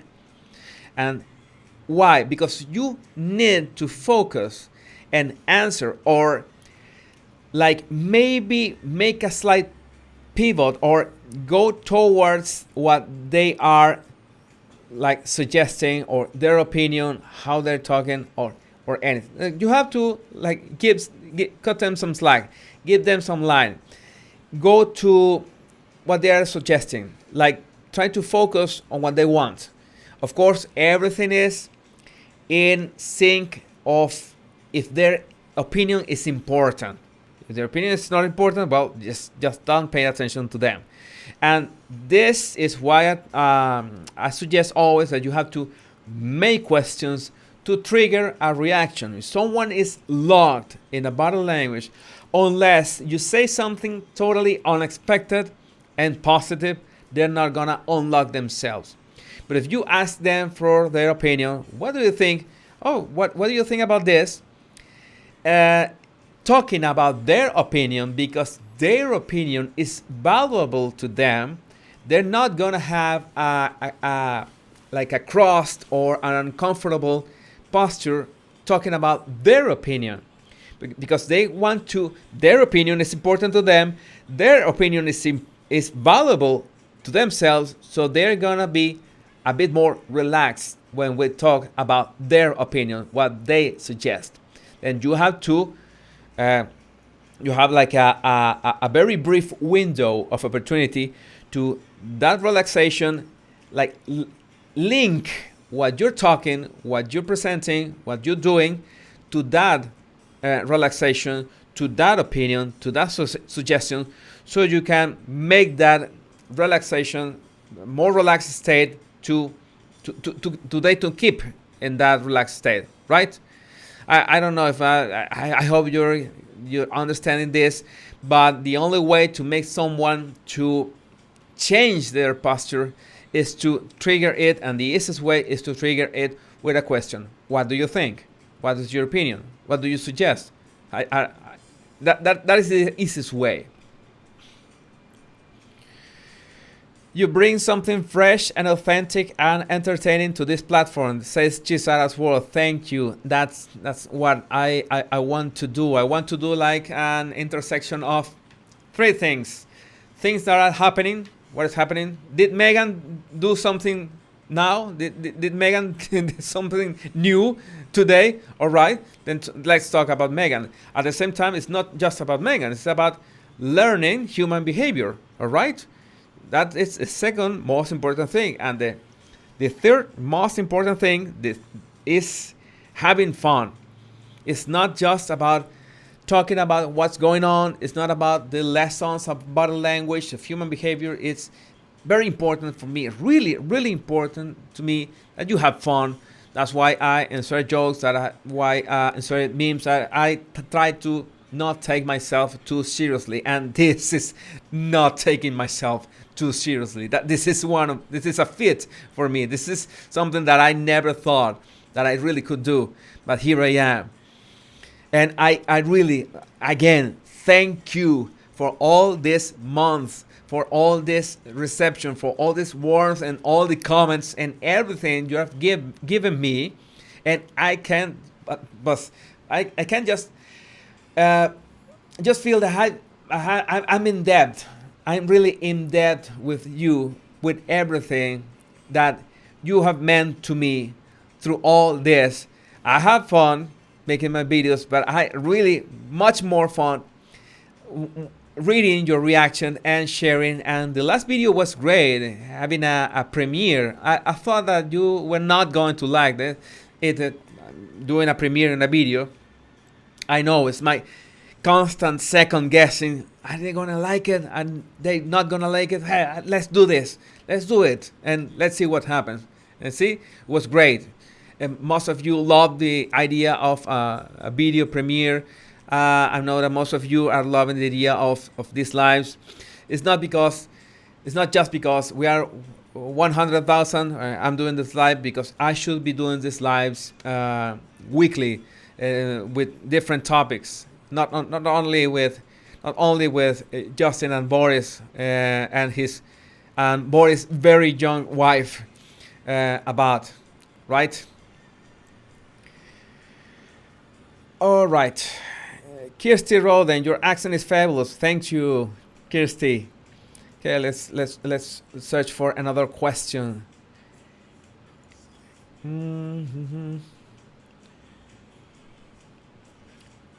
Cynthia Gibson, I feel the same anxiety speaking Spanish. Jesus, besos. Cynthia, I congratulations on learning Spanish. I really, Spanish is really hard. It's extremely hard for people that are not born into Spanish. I understand if you learn to speak Spanish well, you can learn to speak anything. It's great. I really appreciate that. Oh, German. I used to learn German too. What stopped me from learning German well was the declensions. If you learn, I've been learning German, and you know what declensions are. I just stopped. I don't get it. I really don't get it. Oh, I get it, but it's practice, too much practice. So I sometimes speak German, but I sound like a caveman speaking German, right? It works. It helps me. But another thing that is very helpful is that in Germany, a lot of people speak in English, so it helped me a lot in there. All right.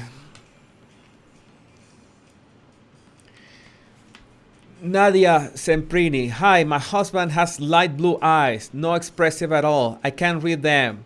Dark eyes are easier. Any advice for those icy eyes?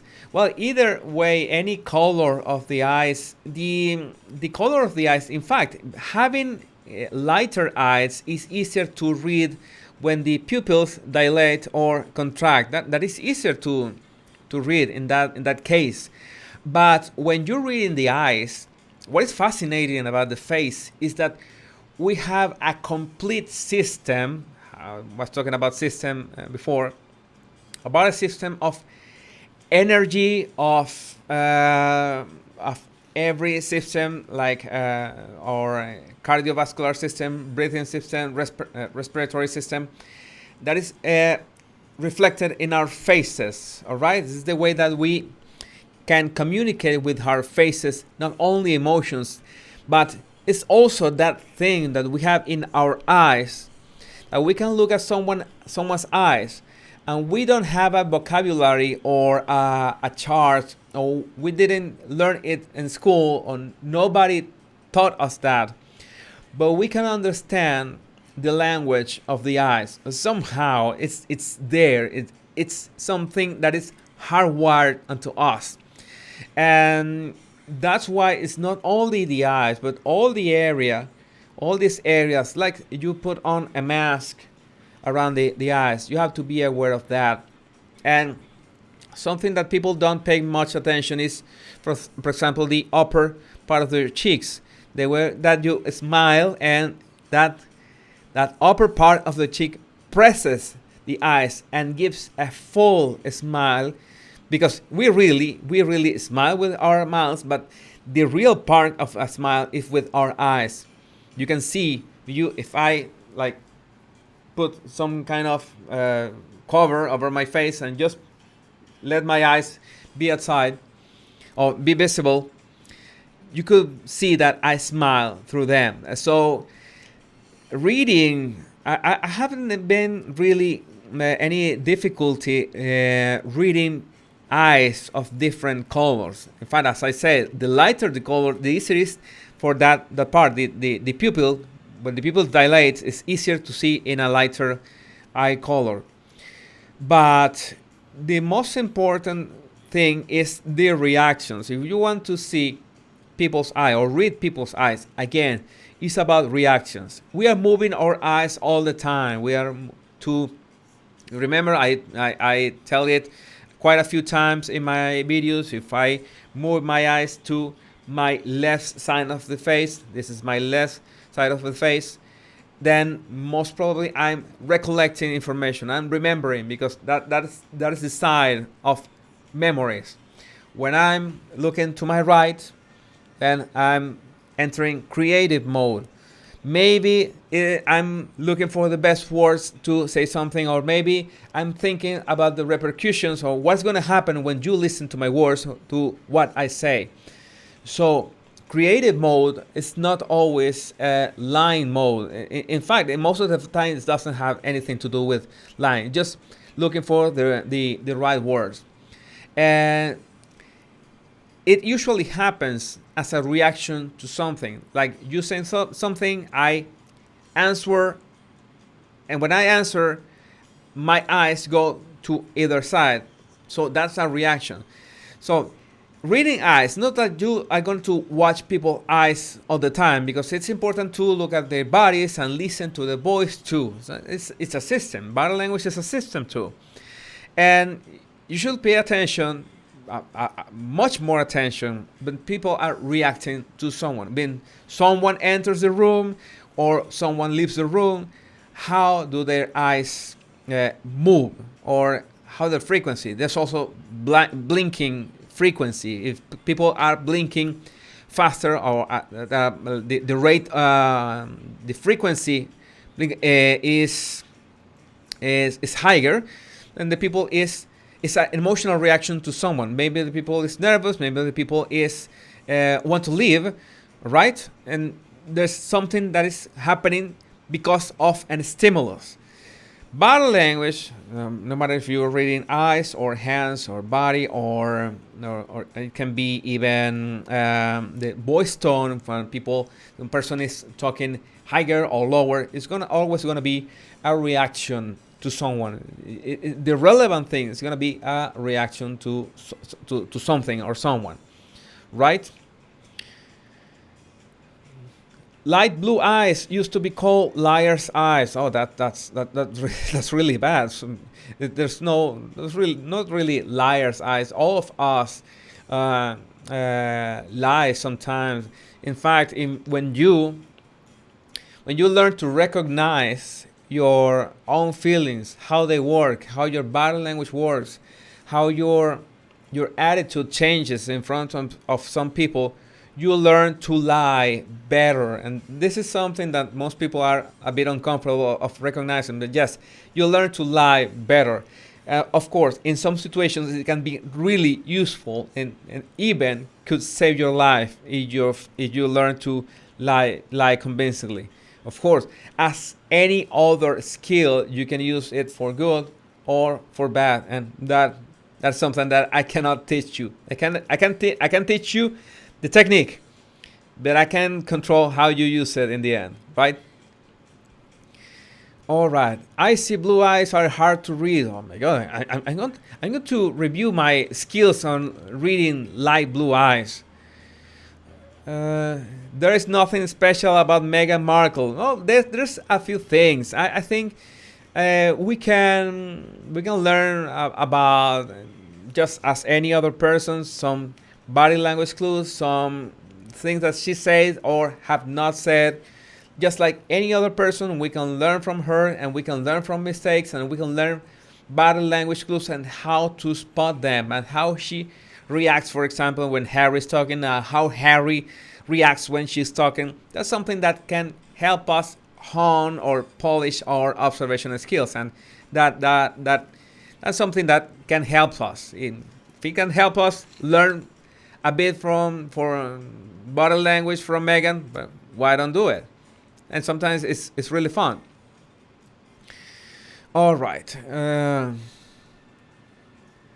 Oh my God, they're arguing.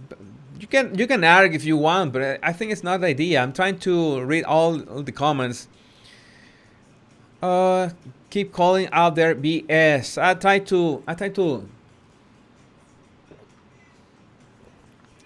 try to not think about people lying in videos or saying BS in videos or anything, because I think sometimes it's a very delicate process, and the process of uncovering a lie is not just about pointing at the person and say, hey, you're lying. I say everyone, learning to spot lies is not that difficult. The difficult part is learning to how you react to the person that is lying to you. That's the most difficult part. How do you say, are you lying to me? You should not say that. You may say that. You may just point at the finger at the person. Hey, you're lying. But the most important part, whether you point the finger, you reveal them, you try to expose them as liars, expose is the right word, is ask yourself the question, why the person felt they needed to lie to me. For example, if your son or your daughter lies to you, and you might feel tempted to react or overreact. But the most important question is, why did they feel the need that they had to lie to me? That's the most important question, and get to the source of that feeling. But that's how you understand. That's how you manage to use body language and lie detections to make your relationships better. And if there comes a time when you struggle with a narcissist because all is lying all the time and there's no logic behind that, and then you know that's the moment that you have to cut them from your life, right? But that's the magic behind that. Again, it's a process, not only detecting lies with certain signals, and of course those signals always have to involve some kind of talking to them to certify that there are inconsistencies in what they say, but also the part of how you feel about it, how their lies make you feel, and why do they have to lie in the first place. All right, this made. Well, I'm going to try to scroll a bit because people are throwing punches here.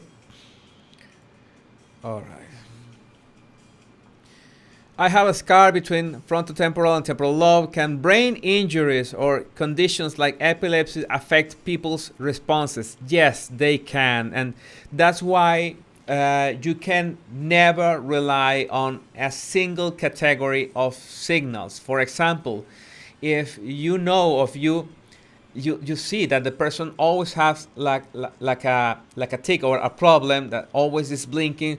One side of has Bell's palsy, that is a kind of paralysis of the face, or has some kind of difficulty with facial expression, then you know that you cannot assign that weight to facial expressions. But you also have posture, you also have gestures from the hands, you also have the voice tone, you also have the words they pick.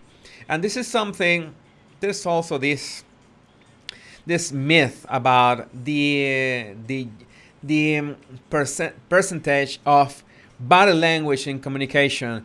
That is 70% or 90%, it doesn't matter. I look at body language, or in fact at non-verbal communication, because this is body language, non-verbal communication. This is a broader topic. Non-verbal communication is, like, so to speak, 100%, and verbal communication is 100% too. And it's like you combine them together to have a complete understanding of the expression of the person. You can't say, I'm going just to look at the person, and just by looking at them, I know that they're lying. No, you have to take into account, you have to consider, you have to listen what they say, how they say it, and the words they choose, and how their choice of words also are a way of understanding their intentions. That's really, really important. It's not like non-verbal communications and words or verbal communication are a fight, or you have to like use one and not use the other. No, you have to use both of them. And that's the way that if you see the person affected, person has their hand gesture affected in one way, their posture, they have to sit in a certain way, or the facial expression are limited in some way, or their vocal expression is limited in one way. You have much other options to understand their emotion and the emotional reaction. That is the most important thing.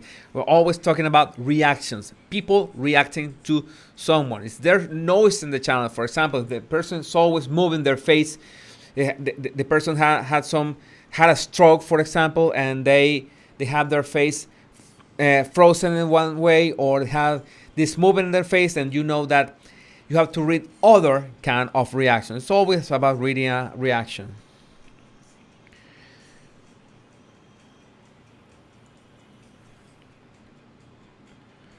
You really help make the scary things seem not intimidating. Thank you. Yes, Erica Ayala. Yes, sometimes people can be intimidating. People can be scary because we don't know their true intentions. But it always starts in how you feel about that uncertainty, and that's another angle that you have about our emotions.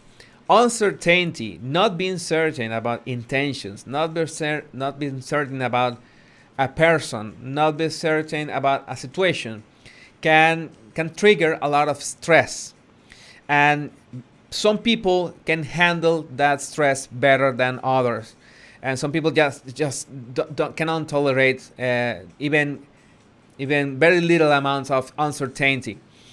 That's what helps you in the way that you understand the people, what are the motives, and the motives is very important because I have this movie. I'm a very big fan of movies, right? But when people tell me, what movie can you recommend? Let me see. This movie, let me look for it. Yeah, already. It's this movie. Yes, this movie is it. Let me see how I share this screen with you now. No, Boris, we're fed up with your elbow. Now, this movie, Crash.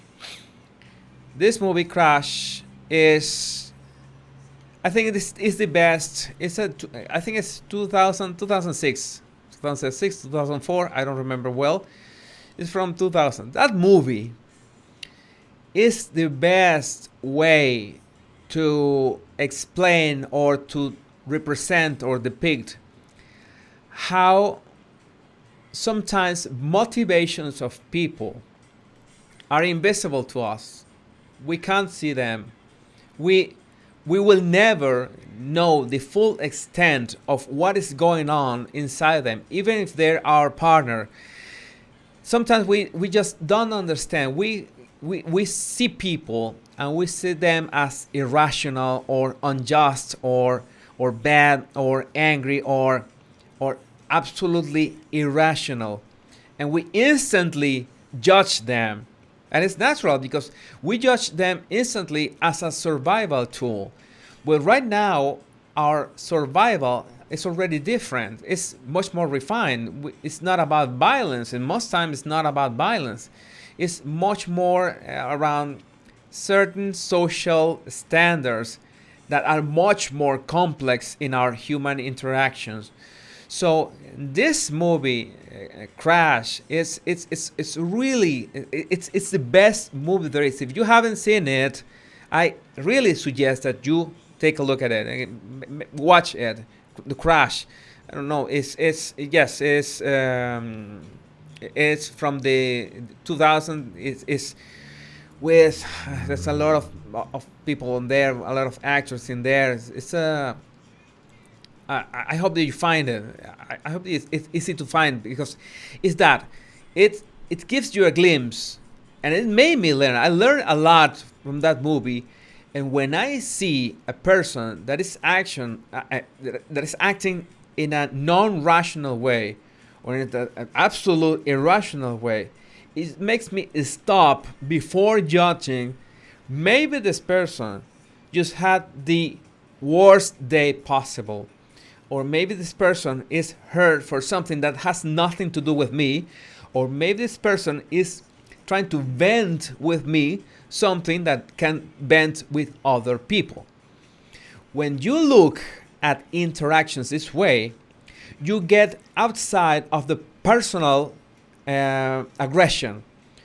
When you getting outside of the personal aggression is that someone shouts at you, or sometimes someone treats you badly, for example, a stranger or someone from your family or one of your friends, and you don't take it personal. Most aggressions in this social contract that we have are not personal, are not against you. Most aggressions, I cannot give you a number, I know 90%, 95% are not personal.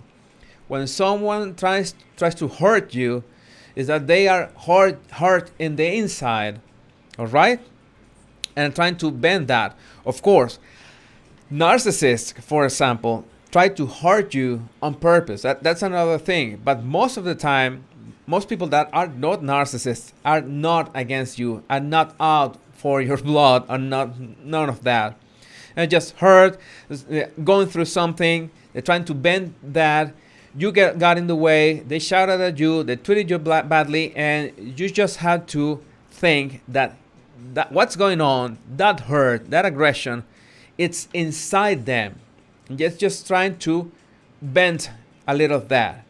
Of course, that is not saying that you're going to be naive and think that everyone or that no one can actually hurt you. Many people out there are out to hurt you.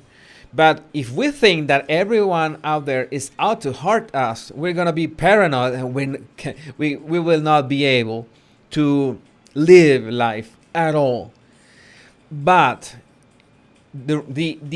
what I want to tell you about this is making that slight pause and thinking, this person is acting on something that is happening inside of them, and it's not really a personal attack on me. That is going to be really, really useful for you. It's going to save you a lot of arguments, a lot of fights, and a lot of bad situations. I guarantee it. Think about that. Next time someone gets like treats you badly, try to imagine that that person is going to a rough patch, a rough day. Sometimes it's, in my case, it's a person that I don't know at all. It's a total stranger that maybe, I don't know their background, I don't know even their name or anything. But immediately I kick into imagination mode, in creative mode, and I picture them in a bad day. I imagine their day like bad. They're going through something. I know they're going through something that is bad for me. All right? That I feel that would be bad for someone, for anyone. And that helps me like reframe the situation, make myself or let myself be a bit more serene about what's going on, and let myself react with a cool head. Right? Not overreacting, not judging, not doing something that I could regret later. So watch that movie, and let me know what you think. It's really, really, really good, really good. Nadia also says, public speaking, what a nightmare. I can't even answer the phone. Oh, right. Yes, we have lost that much of that ability. That's one of the reasons I at this point I don't give much interviews in English, because I wanted to have more fluent, because I a certain fright of like answering or not having time to answer the right thing, or not being able, as I said before, being afraid of not being able to convey the right idea or the right way to you. If there's an interview, have a limited time. This is live. We are here. I can keep talking. We have 2 hours now. I can keep talking. I don't know. No problem. Keep talking here. Taking my time to like form the ideas, to give them to you. So I think it's a bit more relaxed. But that how to say that task or that process of presenting information for a number of people, like 3 persons, 10 persons, 100 persons, an audience of 100 persons, an audience of 500 persons, it's something great, something that every one of us should experience sometime. I think it's not necessary for most people, but it's something that you feel alive. So many listening to an idea and making sure that people value or find value in that idea. And I think that's something that the TED Talks have managed to create, something that is like a franchise of ideas. Lets you in 18 minutes. 18 minutes is the average length of a TED Talk, and how to present an idea in a way that is engaging, in a way that people are going to remember after your speech ends. And that's one of the greatest feats of human beings, and the way of making people fall in love with ideas. And that's another aspect of persuasion, of body language, the way you talk structure like a story, and that's why storytelling is so important. Your body language is important, the words you choose are important, your conviction in your idea is important, and structuring your idea as a story is important too. It's a lot of factors. It's real. It's interesting how we can talk about this for literal hours, and we will get to we will not get this is the end, because we'll be connecting other topics, will be in one sense or another useful to get to that what we want. In this case, I want to get my point across. I want you to learn, to acquire these skills of body language, to have the ability of reading people and reading yourself. Both. I remember I remember one saying. I think it was Sun Tzu in The Art of War. If you do not know yourself or your enemy, you will lose 100% of the time. If you know yourself, you will win 50% of the time. But if you know yourself and know the enemy, then you will win 100% of the time. In this case, we're not talking about enemies. In this case, we're talking about people we talk with, people we interact with, people we live with. And that living sometimes is hard, because I feel and I think and I talk in a certain way, and you feel, you think, and you talk in a different way. And I have as a responsibility, you listening to me for 2 hours have the responsibility, already having this knowledge, that you are the one in charge to listen to the other person, to know what the other person really wants, to know what the other person is why are they hurt, and using all this information, and this is your choice, using this information for good or for bad. I hope it's for good, of course, because I think it's the trust. We build trust. We use body language to build trust, and we build trust over days, over weeks, months, years with people. And it takes sometimes years to build a real bond of trust with people, but it takes sometimes minutes to tear it all down. And once you tear down that trust built for years with someone, it's really hard to rebuild it.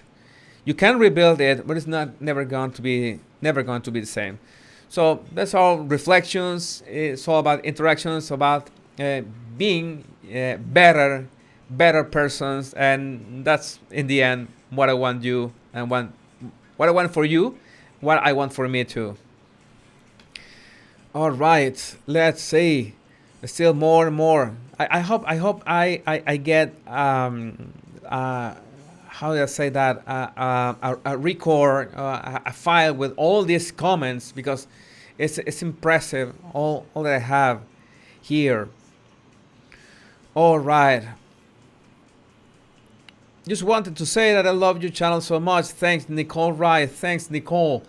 I'm trying to make really a living from YouTube. This is fascinating how I'm almost achieving it. In fact, if you can want to support my channel, you can do it right now with what it's called super chats. You can send a super chat, I don't know, with a cup of coffee and a glass of wine, the equivalent of a cup of coffee, of a glass of wine. If you can send me a gift, you can send it right now with a super chat. Asking, you're still live? Yes, I'm still live. I think 100. I still cannot believe it. I can picture, I don't know, the Santiago Bernabeu Stadium full of people, right? 100, and I don't know if everyone will fit there. How can we spot a pathological liar from his body language and facial expressions? Any common things. Pathological liars are really hard to spot because they are so used to lies that it's so easy for them. It's their day to day that they just do it naturally.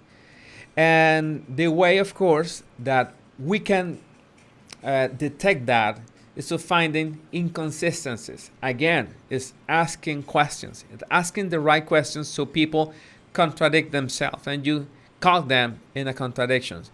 That's also that's like the blind spot. That's how you can blindside a pathological liar, because they like to lie, but they don't always fix or prepare all the details of their lie when they're lying, because they just do it naturally. They don't prepare for the lie, they just do it naturally. So it's more or less easier to blindside them with contradictions. Other people contradict themselves from the start, from the onset, because they haven't prepared the lie, or they are not ready to have all the aspects that could be asked about what they're saying. There are resources, for example, like this strategy of telling them to tell the whole story backwards doesn't always work, because when someone is preparing to lie, and yes, I prepare people when they have to know how to lie, when they have to lie, and lying is very important for that situation. Of course, I'm not gonna reveal what kind of situations, but some people needed the skill of lying. I tell them that the most important thing is to really be part of what they are saying. It's like picturing it all in your mind. Imagine, like visualizing it. And in fact, I don't want to connect the act of visualizing and having able to visualize something to the act of lying well. I think it's not, because visualizing works for so many things, and visualizing is incredible skills, a beautiful skill, is something that we all need. So at this point, I'm going to mention it only, but I need you to understand that visualizing is not only for, hey, I'm going to visualize everything that I'm going to lie about, so when someone asks me to tell everything in backwards or in the inverse sequence, I can just imagine everything in the inverse sequence backwards and tell it. No, visualizing works for almost anything. And visualizing, the art, the secret, the skill of visualizing is fantastic for one thing. For example, for public speaking, it helps a lot to visualize yourself. Visualize yourself nervous before the event. Visualize yourself right before the event, controlling your nerves, and visualizing yourself saying the right words at the right time, and being nervous, but at the same time excited of being there. That visualization, that exercise in visualization, helps you control your nerves. And we always say, how can I have a body language of confidence? How can I be confident with my body language? All right. Why should you be? Why do you want to be confident with your body language? What is the setting? What is the scenario? What are the circumstances? Oh, there are circumstances that always make me nervous, like a meeting at my job, a monthly meeting at my job. I always get nervous in those situations. All right, then you have to visualize yourself weeks in advance, every day, every night, and in your journal, write down, hey, I think I'm gonna feel this way. I want to feel this way, and you have to picture everything. And when I say everything, visualizing is an art, because you learn to picture things in your mind with all the detail, with every single detail. And I mean the smell of a fresh brew coffee, the sound of the steps of the people, the feeling of the texture of the of the table where you are sitting, the weight of your body in the chair, the ambient where you're gonna be, the colors, the sensation, the perfume of your colleague that always wears the same perfume. That way you can learn to picture vividly situations in advance, because you picture them and at the same time picture yourself reacting the way you want to react at that moment. I'm going to react this way. And imagine yourself, of course, imagine yourself feeling anxious, imagine yourself feeling nervous, but at the same time acknowledging, recognizing those emotions and putting them under control. You're not going to deny them. You're not going to negate them. You're going to acknowledge them and you say, I'm going to feel nervous, but I'm going to act this way. See? That's very important. Do not fool yourself. You can fool other people. You can fool other people. We can fool other people. That's really simple. We cannot fool ourselves. So don't fool yourself. You're gonna feel nervous at that time. Just visualize how do you want to react, how do you want to speak, how do you want others to perceive you, and you can even in your visualization get inside the minds and the thoughts of the other people. Say, hey, I like the way they're expressing their ideas. I never thought that this person spoke this way. I never thought that they will be this confident. And imagine that from that point of view. That will be really, really useful. That's something that visualization is one of the skills that people simply do not understand the power that it has. And that's another thing that you should visualize.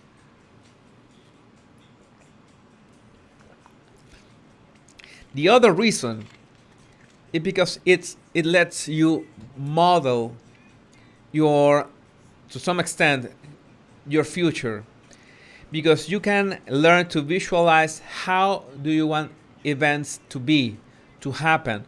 And at the same time, the more you visualize that, let's put it this way, the more you visualize something that is going to happen in 12 hours, the more you do it, the more you focus your mind in that, the more your mind is going to expand what happens after and before that.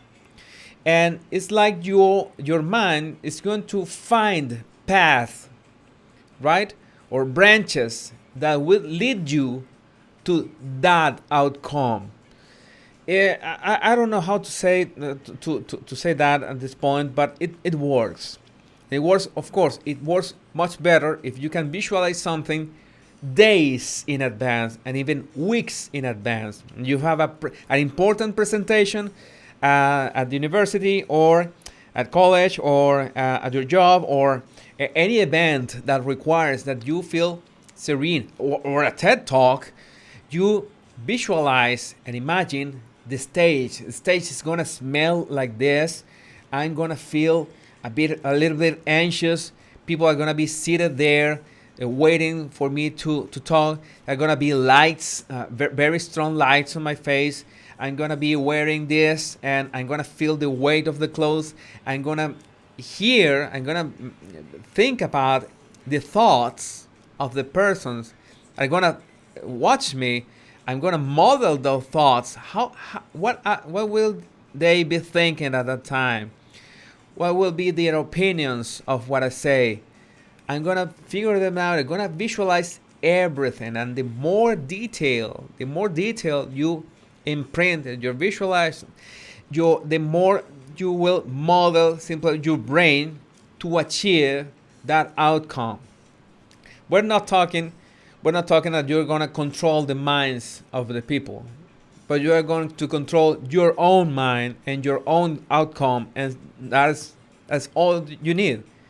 The moment you control your own outcome, the way your mind appreciates and thoughts about future events, it will be much easier to react to them, and will be much more easier to have a confident body language. So everything gets around, everything starts and ends with body language, but we could get to places, very interesting places that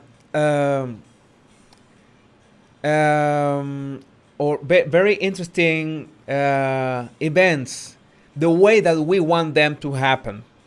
All right, and I'm beginning. Look, is that all right?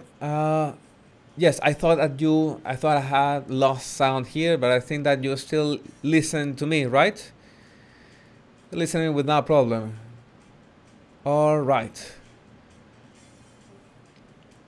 I'm curious. Well, let's see any other question. All right. Sometimes you don't have weeks to prepare. You may be asked to present something, say tomorrow afternoon. What's the best way to prepare under those circumstances? If you have to prepare something for tomorrow, my trick, this is a personal trick, is that if I visualize the event itself, it will be too close to the event itself, and it may be I may feel a little bit anxious instead. My personal trick, is to visualize not the event itself, but whatever happens immediately after the event. For example, if it's a TED talk, the example of the TED talk, I will imagine like a reception or networking, the networking area, talking with the other speakers after my speech, and how would I feel after my speech? How would that be, that feeling? That's important to visualize under normal circumstances. But if it's too near, if it's tomorrow, if it's 1 hour, then imagine yourself, how are you gonna feel?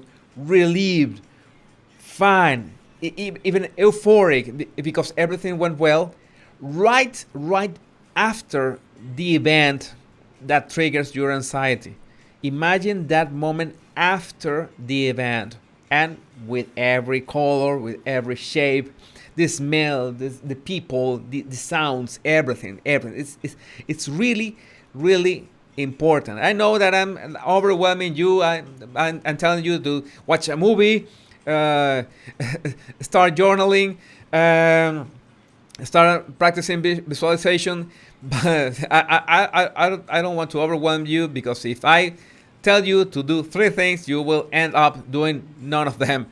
That's the way we human beings are. But I think you should start for at least journaling. Journaling will be a great way, and in case you need it, you start practicing visualization. And you should start practicing visualization with events that are not that relevant or stressful or anxiety inducing. In fact, it's also a good, so to speak, a good habit. Now, speaking about habits, a good habit to, when you're falling asleep or you get into sleep, try to visualize how it's going to be your day, the next day. Of course, a day has a lot of hours, has a lot of events, has a lot of things happening. You cannot possibly visualize a whole day right before sleeping. That's impossible. But you can visualize how you're going to feel the next day. How are you going to react to whatever happens the next day? That also helps. Very, very much easier than visualizing a whole event, and something that you can do along journaling too. So that's something that could help too. All right. See any other question here?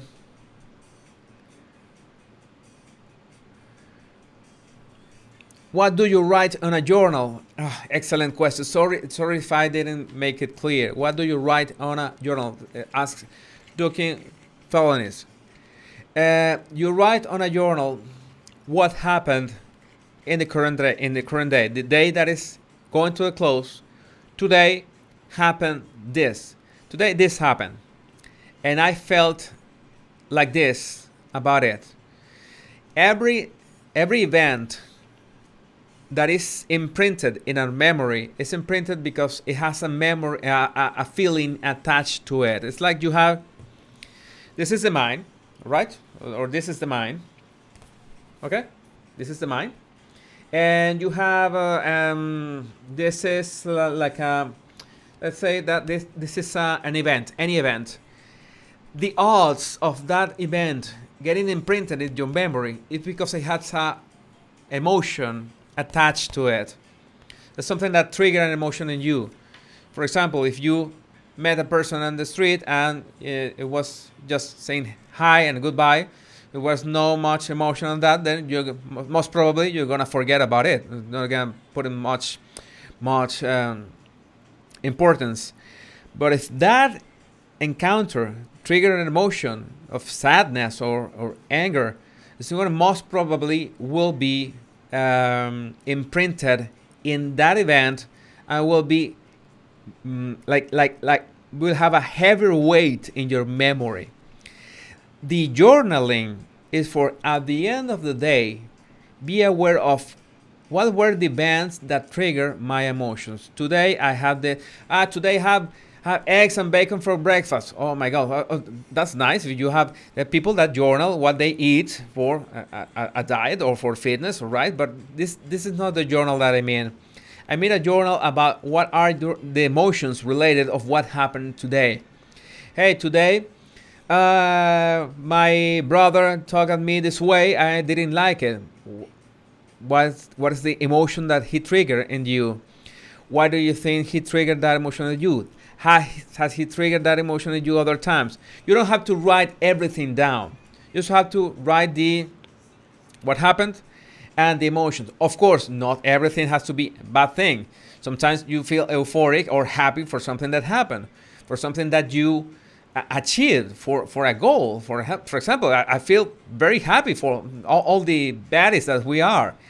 At that moment, you feel happy, you write in the journal because it's an event that has a strong emotion, in this case, happiness, joy, attached to it. Why do you do this? Because you need to have a record of how is your emotional evolution and how do you handle the things that happens every day. That's something that people don't, when you are trying to deal with a narcissist. Sometimes the narcissist's aggressions are so subtle that you just lose the track of them, and you get to a point that you never remember that you had other weeks or months or parts of your life that were nothing like this, because the narcissist makes you think that it was always the same. Like the same way that it was, he hasn't changed, she hasn't changed, always been the same. But when you go to your journal and go back a few days or a few weeks, and you feel, you see, you read what happened those days, you read how you felt those days, and you begin to notice that it has been escalating. That helps you in the case of narcissistic relationship to identify what is going on. That is something that is useful for journaling. In the case, for example, in a job, you notice that your feelings towards your colleagues or your boss are evolving or changing over weeks or even months, and you haven't noticed it. You don't notice because it is so subtle, the change. It's a change so subtle that you live in a perpetual present, and you feel maybe more anxious or maybe depressed, and you don't know where it's coming from. Then going back with your journal, going back a few days, weeks, months, or even years, makes you notice, hey, I felt this way with my job 1 year ago, and I don't feel like that. What happened? And you try to look for the clues. What happened? At what moment I started writing in my journal about my job in a different light, in a different way, and what happened in those moments. And those moments has this situation. And those moments, a very good friend of mine left the company, or this new guy joined the company, and then it's a way of identifying what are the triggers of your emotions. I know it sounds laborious, but it doesn't have to be more than one page. Of course, if you feel that you have to journal a lot in any given night, or you have to spend 1 hour journaling, go ahead. Writing with your hands, writing manuscript is one of the greatest forms of therapy, and is the cheapest one. Only need pen or pencil and paper and write down what happened in your day and how you feel about it. That's it. That's all you had to do. Do it every day without missing every day. Sometimes you will not be able to do it every day. Maybe you can skip one day. It doesn't matter. The next day, you make sure you fill in the day that you skipped. And of course, this journal has to be absolutely private. Absolutely private. No one should see that besides you. And you have to make sure that it stays private, right? Let's see. People need to listen to their gut more, says Tonya Ride. Many of us give too many. Oh my God, yeah. Wait a second. Many of us give too many people the benefit of the doubt. Our gut knows. We have the system of knowing instantly. This is a book from Malcolm Gladwell. I don't know. I remember if this book. This book here. This is a very good book. This one. From Malcolm Gladwell. It's one of my favorites. I like Malcolm Gladwell a lot. Many people criticize Malcolm Gladwell because they think his ideas are too shallow or too, or sometimes don't make any sense. I like his writing a lot. I like the way he presents ideas. I like the way he connects the dots. I think he's great at it. And most important is I like the way I keep thinking about things after I read his books. He's one of my favorite writers. And this book, Blink, talks about that. It's about that intuitive intelligence. How do we know? Sometimes we know something just by looking at things or at people in just 1 or 2 seconds.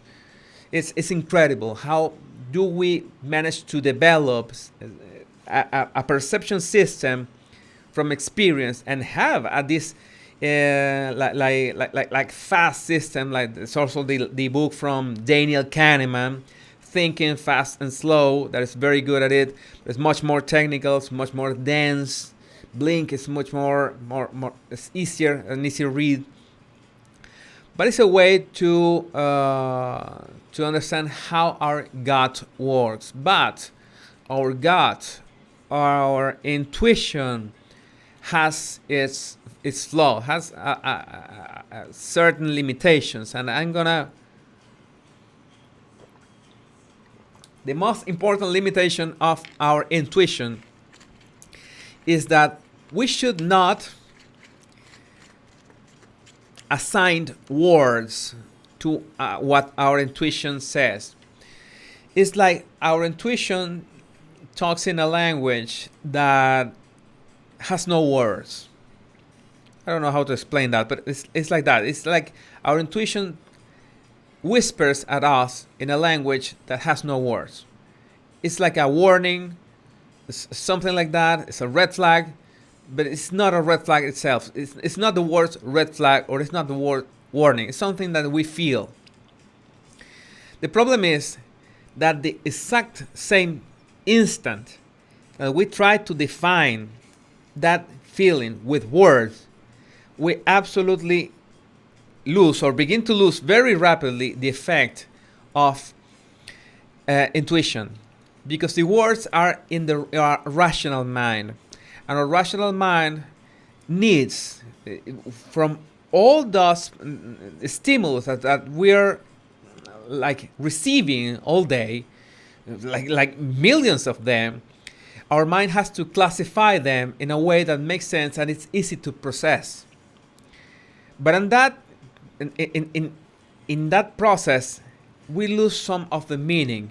And if we use words to define what we feel by our intuition, we will lose some meaning of that intuition and we will negate the benefit. It's something really, to speak, delicate. How do we listen to our intuition without losing it? And that is the distinction, that is primary distinction between women and men. Women have a finer, more, and easier to listen to intuition.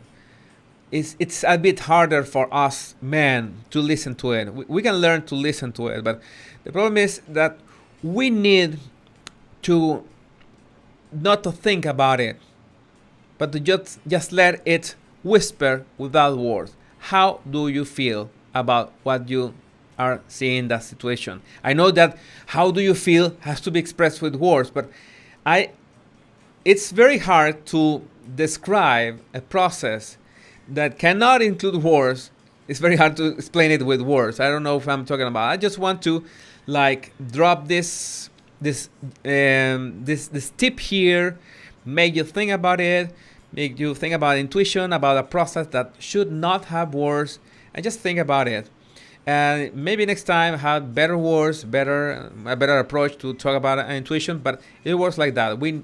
Sometimes we know things in a split second, but the moment we try to describe it with words, we begin to tamper with that meaning and maybe change it completely, because we have also prejudice. We can judging people, as I was telling you with this movie Crash. We jump to conclusions too early, and that just negates, neutralizes totally. That renders intuitions unstable, and that's not the idea. The idea is to be able to use intuition and our rational thinking side by side, not mix at the same time. That's not the way it works. All right. Okay, this is very important. What I'm reading here from Iridescent Peace. Please let people know if they have a journal. Please pay attention to this. To be mindful if they are living with a person who is a narcissist or are in a toxic relationship, may be used against them. And this is very important. This is critical.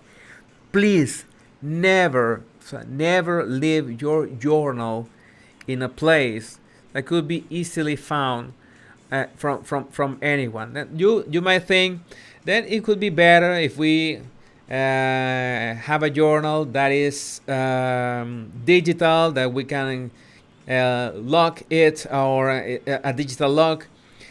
But the problem is that the act of writing it is part of the therapy, is part of the process. Writing it with the real hand. But I cannot state it enough, and thanks to Iridescent Peace for bringing it to my attention. You have to make sure that no one reads your journal, especially if that person, if a narcissist or lives with you is a narcissist, and because absolutely will use everything against you. And worst of all, maybe could find the journal, read the journal, even photocopy it, have a copy of what you write, and not tell you anything. And use that information covertly against you. All right? I don't want to scare, well, I do want to scare everyone, because it's something that is about scaring people to understand the scope of what this information can, how this information can hurt you if it falls in the wrong hands. So you have to be very careful. Sometimes I understand not every one of you uh, is in a situation like this, but it's advisable, even if the person that finds your journal is not a narcissist. And this is also important. What I'm going to say is also important. If the person that finds your journal and reads it, even if the person loves you deeply, they could be hurt from what you write in the journal, because it's logical that in the journal you're gonna write things that only you and only you are gonna read. And sometimes you are gonna express their emotions that you cannot tell people that you love and people that love you. And that's fine. Sometimes you just have to write it down to understand them, to understand yourself. Why? Where does this feeling come from? Does it bring from an experience that I have, a trauma that I had, my parents, I don't know, or the interaction with my partner? And if that person that loves you and you love them find that information, they are going to they may interpret or judge them in a way that could be catastrophic for your relationship. So something that is going to be very good for you, it's going to be very beneficial with you, could be an atom bomb in the wrong hands. And it doesn't have to be even a narcissist. It could be a person that loves you. So be very careful with the journal. The sense of a journal is be as open as you can in there, so you can backtrack and have a snapshot of yourself in the past, so you can better understand your evolution in events and evolution on your feeling on something, on those events, how those events trigger your emotions, and how can you use that to be more serene or better react to new situations or similar situations. All right. Yes, I did what you're talking about. I kept a journal on this toxic person for years. I have a whole file.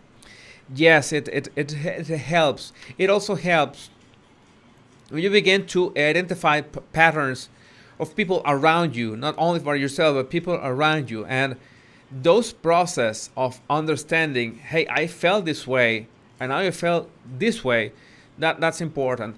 And again, it not only has to be bad things or bad feelings. There's a resource that's called a victory jar, or a good things jar. A victory jar is the way. So you have a jar, a glass jar, that's going to public, and it could be in the kitchen. A glass jar called the victory jar, and every time in your life that you have a victory, all right, something very good happens in your life, and you consider a victory something very good, you write it down, right? Especially if it's something that you made happen. It's very important that you made it happen, not something that happened by chance, not something random, not something that just fell on your lap. Especially it's something that you, thanks to your effort, thanks to your patience, thanks for your consistency, you made this happen, and you reached the victory in that topic. You write it down, a small piece of paper, and you put it in the victory jar. When something else happens, you write it down, fold the paper, put it in the victory jar. You write it down, another victory you have, fold the paper, you put it in the victory jar. Why do you do this? Because it's extremely easy, especially if you don't sleep well. Thank you. If you don't sleep well, it's extremely easy to sometimes to feel bad about a situation, that a situation is not, your life is not going well. You're not gonna make this. You're not gonna be able to solve this problem. You are facing a conflict that seems like huge, unsurmountable, and that's the moment that you go to your victory jar, open your victory jar, grab a few of those papers and unfold them. and read them out loud. And remember all those moments and you made things happen and you just forgot. And I bet you that you're gonna grab at least 2 or 3 that you had absolutely forgotten. Totally forgotten. You say, how could I forget this if I made this happen with absolutely, I don't know, all odds against me, with absolutely no help, something that I just couldn't believe, something that I visualized and I made it happen, and I just forget about it. And that's how the mind works. I don't know. I don't make the rules. That's how the mind works. Our mind tends to forget the good things that happens in our lives, and it's really, really sad that we forget our victories. So the victory jar is also important. Victory jar can be totally public. It doesn't matter if anyone looks at it. And it is a constant reminder that facing odds that seem impossible, you made things. And you can not only create a victory jar now, from now on. You can remember your victories and begin writing them and cutting them the papers, folding the papers, and filling a victory jar with 10 victories along your life. And those victories could be since you were a child. Why not? You made things happen. You beaten the odds. These are resources that let you understand yourself better and level up yourself in a much easier way, and realize that there's much more potential in you than you could ever imagine. And you have the bragging rights, only that you have forgotten them. That's the problem. Can you analyze my girlfriend's body language? I'm sure she's cheating. You are sure your girlfriend is cheating? Then why do you need me to analyze her body language? You're already sure. All right, let's see. Dawkins, thank you for that super chat of $5. I'm going to have myself a very nice cup of coffee. Not now because it's a bit late here, but tomorrow I buy myself a cup of coffee on your name. Thank you very much. All right.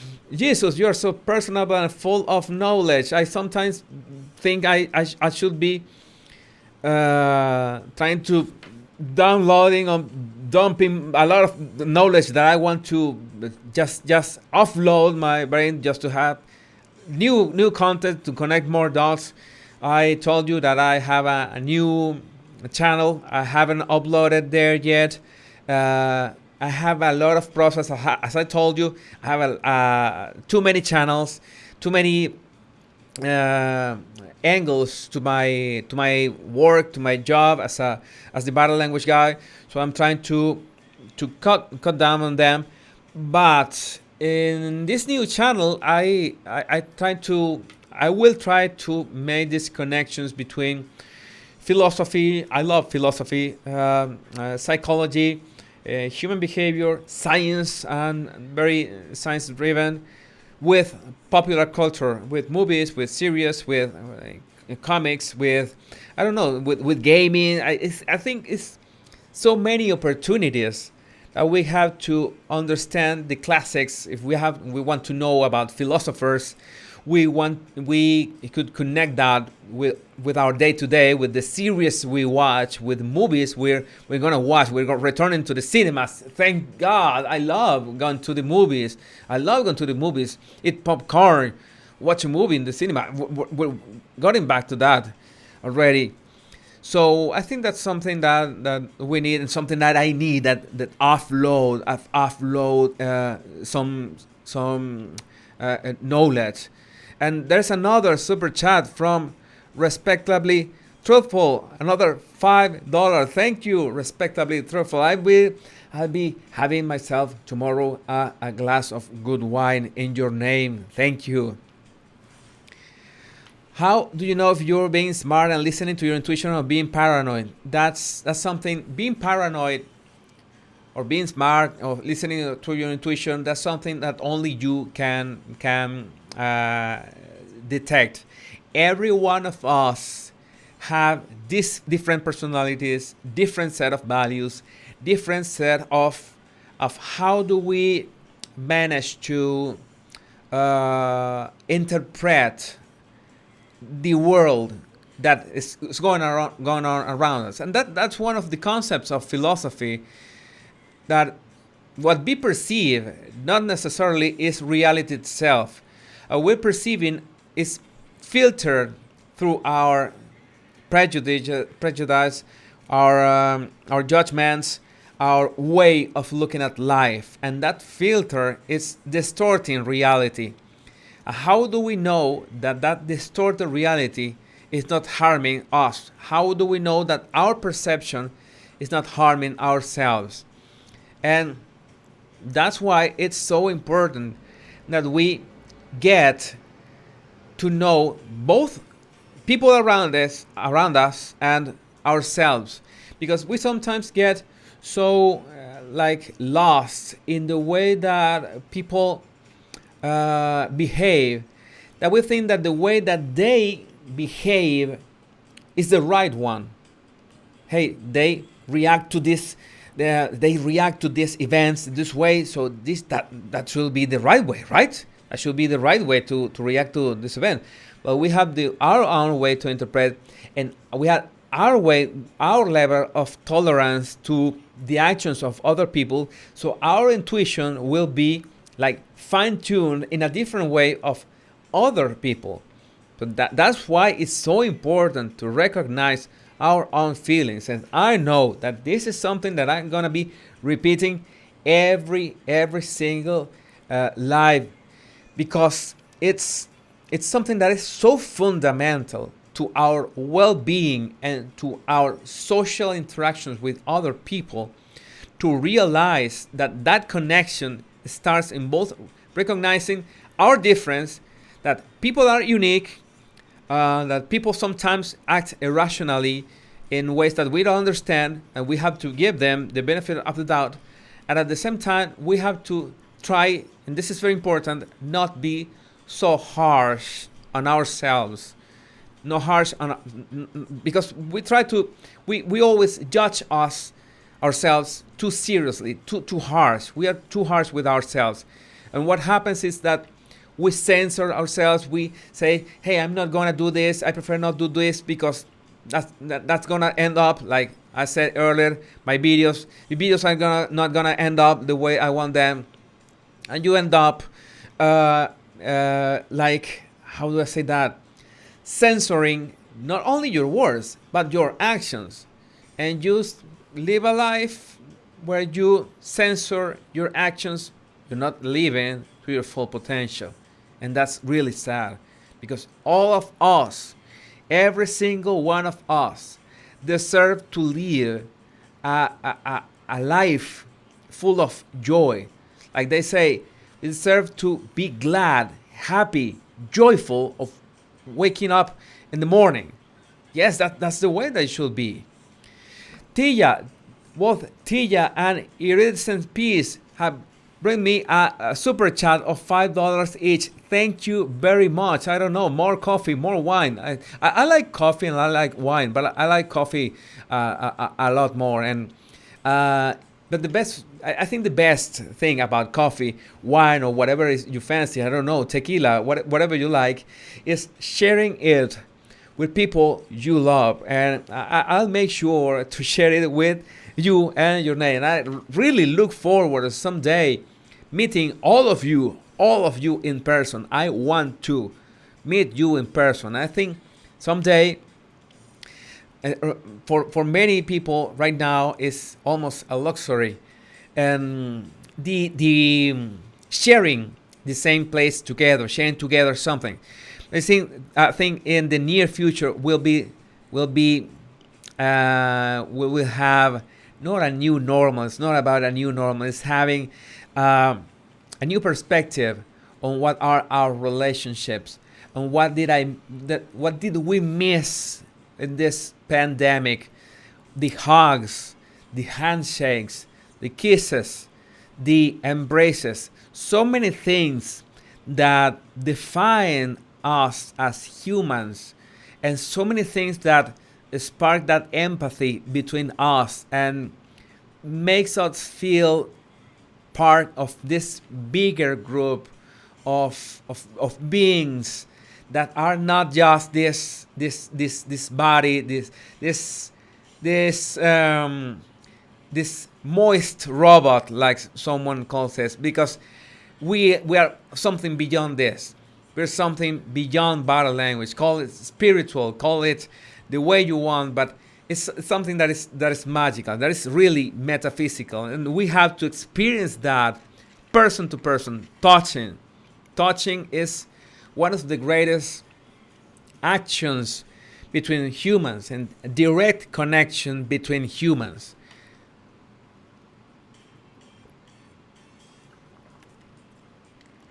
This has been it has been a great night for me. Impressive.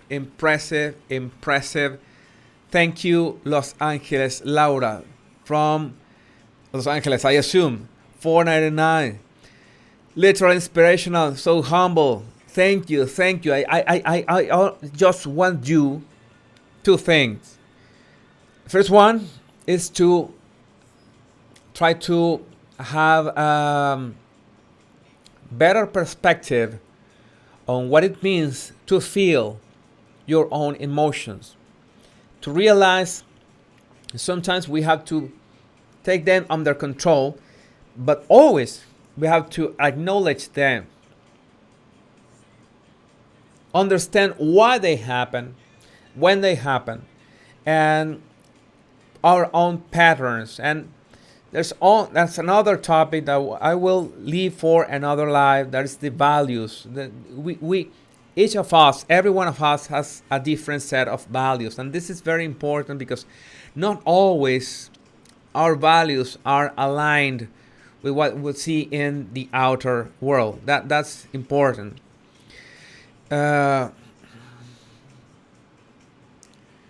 Some people want more information about the. It's impressive how so many people want to know about the royals and their lives and what they do and what they don't do, what shirts they wear, everything. Impressive. Euge Marona, hola desde Argentina, muy bueno tu canal. Euge, saludos hasta Argentina. Gracias. All right, many people joining now. Too late. It's never too late to join. I don't know. We're 3 hours in. I still have voice, and I think I can keep on a bit more. Right? People coming and going. It's just like a party. People get here, come here. Thanks for those that are staying from the start. It's been great. Has been impressive. People coming, people going. All right. And Larissa, beauty in the eye of Larissa. Just pick up Blink on Audible. Thank you. I love your channel. Great pick. You're not gonna regret it. Okay. All right. Want to see any? All right. Super chat of 9.99 from Ukrainian perspective with Veronica. Awesome, Veronica. Thank you very much. I don't know what should I should buy myself a fancy drink. Please drink responsibly, every one of you. Don't think that I'm gonna buy myself. I know the whole liquor store with all your super chats. No, I'm not like that. In fact, I drink very little. Only special occasion, and those occasions of putting victory in the victory jars, those are the occasions where I drink. But I drink coffee, and I love coffee, and I think that I've developed a special system in my body just to process coffee. So we're gonna continue a bit more. And Tonya, right, another super chat of $5. Thank you, Tonya. Thank you very much. Another cup of coffee or glass of wine for me. Thank you for your amazing channel and your wisdom. I do my best, and I read a lot. And I must confess that in 2018 and 2019 and 2022,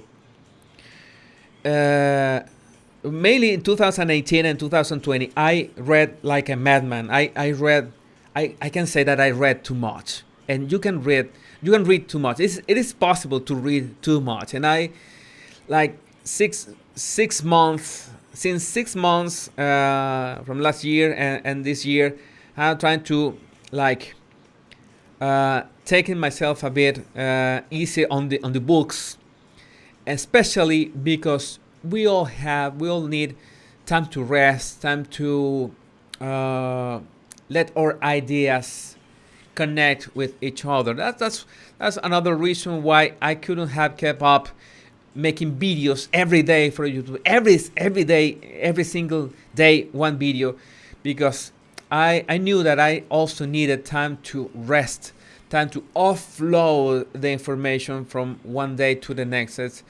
It's possible, but videos would not be the same quality or the same depth. And especially, I have a process in the videos. The humor, the fun part of the videos doesn't come at the start of the making the video. It always comes at the end. And the more time I spend making the video, the more odds that I find jokes and memes to make the lesson or the video easier. So the longer I take, like 3 or 4 days to make a video, the better it is in the end. It's logical, but it's my process. I don't know. It's an insight that I want so much. There are so many great topics to cover with body language that I wanted to do daily videos, but in the end, it was going to like harm the very process that I wanted you to enjoy. I wanted you to enjoy that process that in that way. Enjoy the same process that the way that I enjoyed making the videos. And you can almost, I think that by this point, you can analyze me. You, my body language buddies, can analyze body language guy and can watch my first videos, like for example the my Jada Will Smith video and spots that I was absolutely terrified in there, and the experience was absolutely different than my latest video, and the experience was absolutely different talking to you here. So I think that I'm sure that at some point I'm going to review or make an analysis of myself, of my own videos, but it's always like presenting the fact or the proof that you can always get better no matter what you do. Things can get better and things will get better. And I wish that if you're getting through a rough patch, if things are not that easy for you now, I really wish now, in this moment, in live, at the same time, in very distant parts of the world, I really wish that things turn out for good for you. And I'm sure that it's going to happen. I'm sure that it's going to happen. And I'm sure that you're going to find a way. I don't know if I'm able to inspire you to find the solution to that thing that is bothering you from weeks, from days, from months ago. Are you going to find the solution? I know that. And there's another thing I know for sure, and absolutely sure of what I'm going to say, that this is like a movement. This is not just about a man with a YouTube channel, because you have shown me from your comments, your emails, your messages in Instagram. Remember, my Instagram is the body language guy. You have that's my Instagram too. I invite you to follow me on Instagram and send me messages there. It's like I realized that people are really in need of understanding the true intentions of people, And this goes beyond creating a YouTube channel and creating funny videos or creating educational videos. It goes beyond creating a community and feeling part of a very incredibly warm community that has made me feel amazing. It's made me feel amazing, like part of something that is really, really bigger than myself. And I don't know how to explain how I what was the frontier or the wall that I went through and got into this, and the potential to grow worldwide is something that is just baffles my mind. One of the things that I've studied in my journey, in my both body language, the human behavior has been social media. I love social media. I think it's very useful if used correctly. It's very easy to get addicted to social media, to Twitter, to be scrolling Instagram, to be watching YouTube videos. I try when I work in YouTube. I try not to look at YouTube homepage because there's always one video that want to watch this video before continuing to work. But I think at the same time it's a tool that has helped us connect in a way that we never even dreamed of. And this connection is global. We are in the same community, in the same channel, in the same hive, in the same mind, and it's almost the same heart, a single heart beating in a way that we can know where are we going. And that certainty is something to fight. That uncertainty that I was talking about earlier, you have that certainty that you know where are you going. And I am enjoying this ride. I'm really enjoying this ride with you. And you have shown me with your comments, which I sometimes have that insecurity. I feel that insecurity of seeing some comments and see these comments are too good to be true. This must be a bot. How people can be so happy about my videos. And sometimes I used to have that doubt. That I really doubt about that, because I did not like my videos that much until that Johnny Depp and Amber video. And I realized that it's one of the greatest moments in my life is realizing that I could make this work, because I've been pushing body language for more than 1 decade and like making every experiment possible in every social media that exists. And this is the first time, really, thanks to you. This is only thanks to you that I know that I can make this work. And I can make this work only because I'm doing this together with you. And I want to thank you, my Body Language Baddies, every single one of you. And we're gonna meet in person one day. I know it for a fact. And oh my God, more super chats. I don't know. People are telling me, my name is Jesus Enrique Rosas. People like that. People like that a lot. People think I should do a shirt that says that. All right. The Bobelli 628, a super chat. Coffee for me, more coffee for me. There's never too much coffee. There's nothing like too much coffee. And there's also, all right, Veronica also. Veronica, thank you again. You may become like Derek Jackson, analyzing and making reaction videos to yourself. All right, yeah, that will be. I have an idea. Veronica also has just made an idea like Inception, the Leonardo DiCaprio movie. I could react to myself, react to my video of reacting to Derek Jackson, reacting to himself. Oh my God, that's like 4 levels of reaction. Oh, that's I absolutely have to write it down. I need to write it down. That's an amazing idea. That's something that is borderline psychotics. I like it. All right, reacting to myself on my video of Derek Jackson. And that video, Derek Jackson reacted to himself. Wow. I really love this. This is amazing. This is amazing. I couldn't have a comment it myself. Thanks, Veronica. Really, thank you. All right, let's see. Still here. It's P hour. We're here for 3 hours and 14 minutes. Let's keep on going. Can stay a bit more here. All right. Fame comes with a lot of temptations. Yes, that's correct.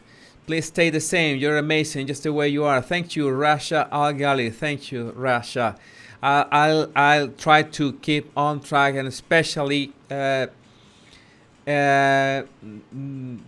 to know and trying to find out what do you want to see and how to keep fresh all the time. I think that's one of the most important or the more relevant struggles of any YouTube channel. How to stay relevant, how to be bringing a lot of content every week.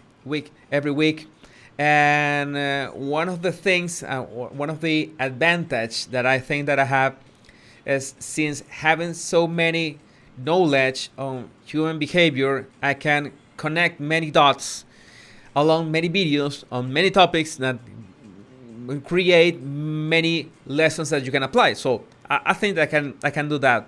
And then if I keep on doing that, speaking about what's going on with the world, talking about human behavior and making fun things, there's no way, there's no reason why I can do this many years, right? All right, keep on doing that. Hey, you should copyright your name. Lord, right, I should, but it's gonna be.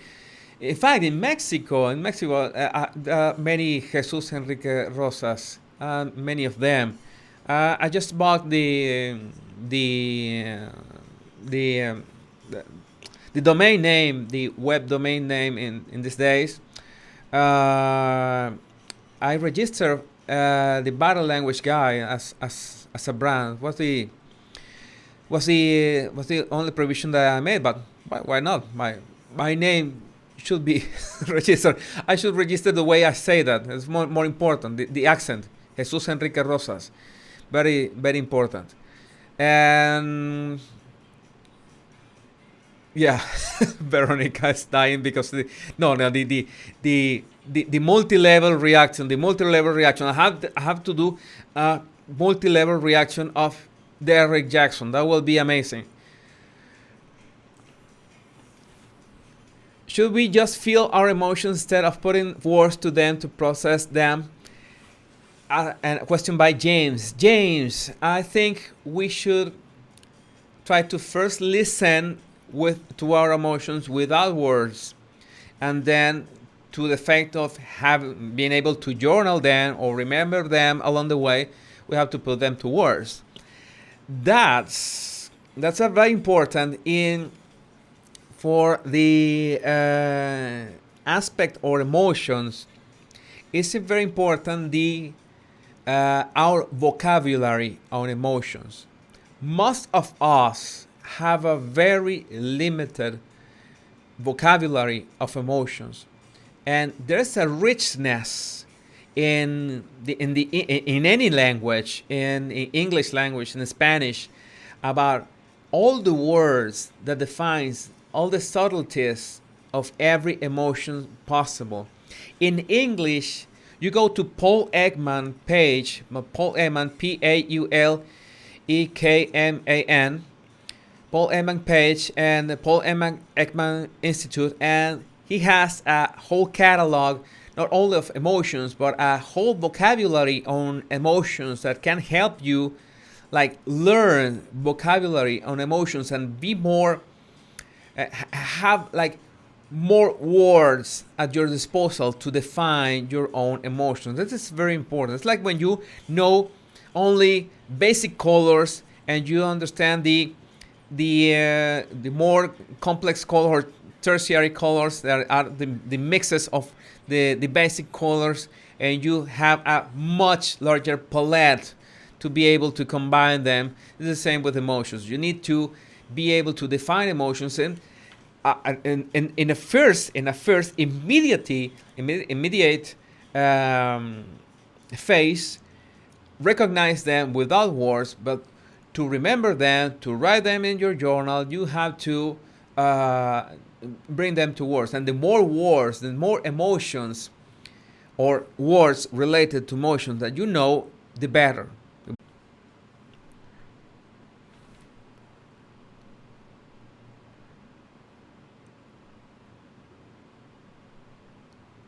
All right, I had a hiccup in the internet connection. Hello. Can you hear me again? Please confirm if you can hear me. Are you still there? Oh, yes. Yes, I'm back. Yes, I have a problem with the connection. Problem solved. All right, I think I can. We can stay a little bit more. Let me see if there are any other questions here. Oh my God, I think I lost you.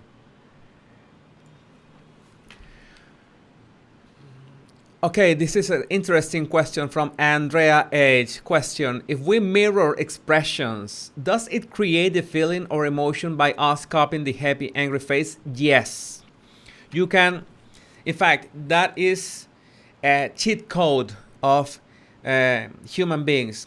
I was explaining earlier that we have this feedback loop of emotions, that our mind sparks an emotions, we express it on our faces, and from the face to our mind, it has a feedback, emotional feedback to confirm. So the brain confirms that the emotion was expressed and the emotion is felt. You actually are feeling the emotion. It's like a fail-safe in our mind. That's why forcing a smile helps you feel better if you feel sad. And that's why if you imitate or you mimic or mirror both posture or the face of a person, you can at some extent understand their feeling much better than just reading them. If you do this on a regular basis, please do it. Not be so obvious. Try to be a bit discreet doing this. If you do this enough times, you will learn to do it with your mind, like mimicking that in your mind. But at first, you can try to mimic posture of people and mimic facial expression of people. If you are watching a video on YouTube and are wondering about their body language and are wondering about their emotions, then maybe you can try to mimic their faces, their expression, and have a mirror. Actually, have a mirror to check your own expression and hold the expression for 2 or 3 seconds and try to silence your rational mind and try to access that part of the intuition that talks without words, and precise, what am I feeling right now? What you're feeling right now, if you mimic someone's face, that is, they are feeling an emotion, they expressing it in their faces, you mimic that face, you can actually absorb or copy the emotion, understand the emotion yourself. Of course, the more emotions you copy with your face, the more experience you have, and then you will do it automatically. You watch the face and already know, oh, that's the face of this emotion. Because it's not because the body language guy told you, not because Paul Ekman told you, not because you have that vocabulary already in your mind, in your heart, because you have practiced it yourself. That's the greatest thing of this. There's no way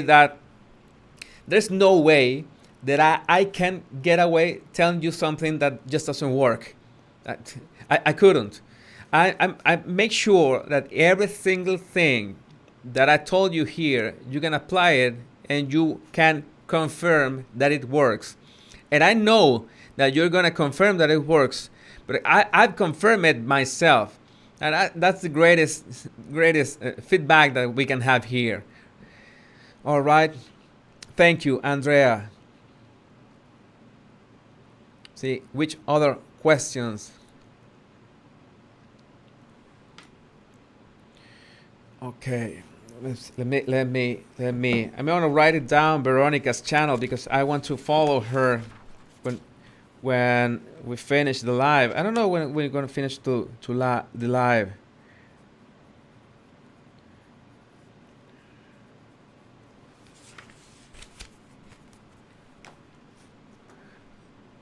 All right. Let's see. Any other question?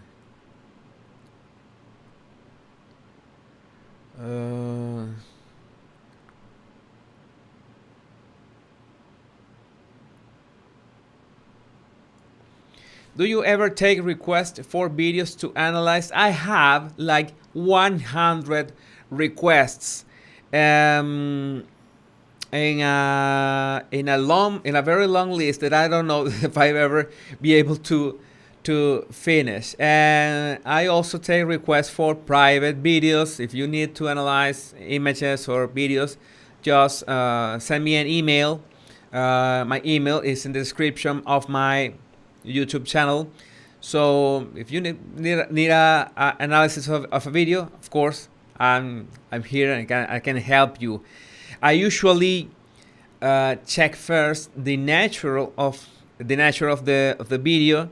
What do you want to find in the video to see if the process is actually viable? If there's an analysis that could be made, because maybe the quality of the video is not optimal, or maybe the video doesn't show what you want to find from the start. So, but the only way that I can know is watching the video first. I have to take a look at the videos to accept private requests.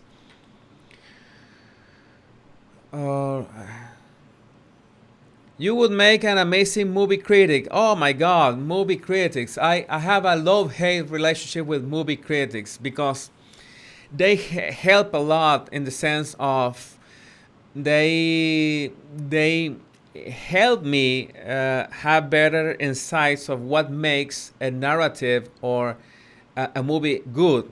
And I like movies. I love movies, and analyzing them, thinking about them.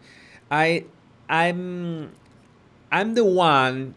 the type of person has absolutely no problem just letting it go to suspension of disbelief, and I don't analyze. I sometimes watch a movie and I think the movie is great, and then I watch the movie reviews of and maybe they destroy the movie, and I enjoy the movie anyway. Then I want to understand, what do the movie critics say about the movie being bad or good? And it usually has to do with, for example, the villain had no apparent motivation for what they were doing. All right, that's valid. There was no clear motivation for the villain's actions. All right, that helps me understand that is a no. If you, for example, if you want to motivate a group, if you want to inspire a group, the group has to be aware of your own motivations. Have to be aware of why it's important to you. It's the only way that you can, like, infect, so to speak, your group with leadership, with that motivation to do the things that you want them to do. And then, as I said, again, everything is a system. Studying or being aware of why a movie is good or bad will help you understand how to be a better leader. And I love making those kind of connecting the dots in that sense in movies. And I love almost every kind of movie. That's why you see that I always make reference to movies in my videos, because there's a lot on them to understand about human nature, even if we're watching people acting. Well, the very fact that people are acting, we're watching people that work representing emotions for us. And not because those emotions are fake, it means that we cannot learn from them. All the contrary, they're expressing them and doing their best to express them in the most believable way. And just for that, they're helpful. Of course, if you're gonna aim for actors that have the like some record, actors and actresses, some record of being good at their craft. That's important, of course. But that's like I was rewatching today Minority Report. Excellent movie. I love that movie. I love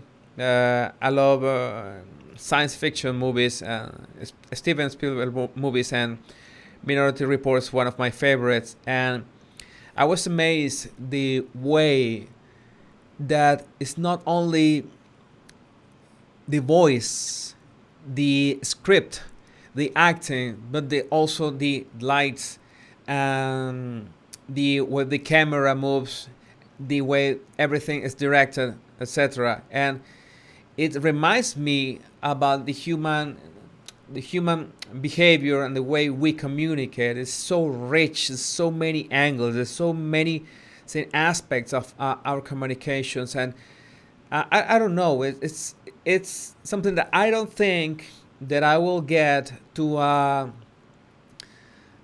do I say that? To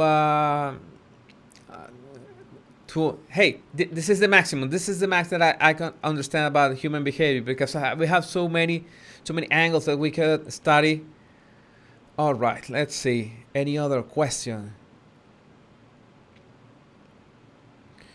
Ok, Euge de Argentina pregunta, cuando uno lee mucho en el lenguaje corporal puede afectarte en tus relaciones negativamente. When you read too much body language, can it affect your relationships?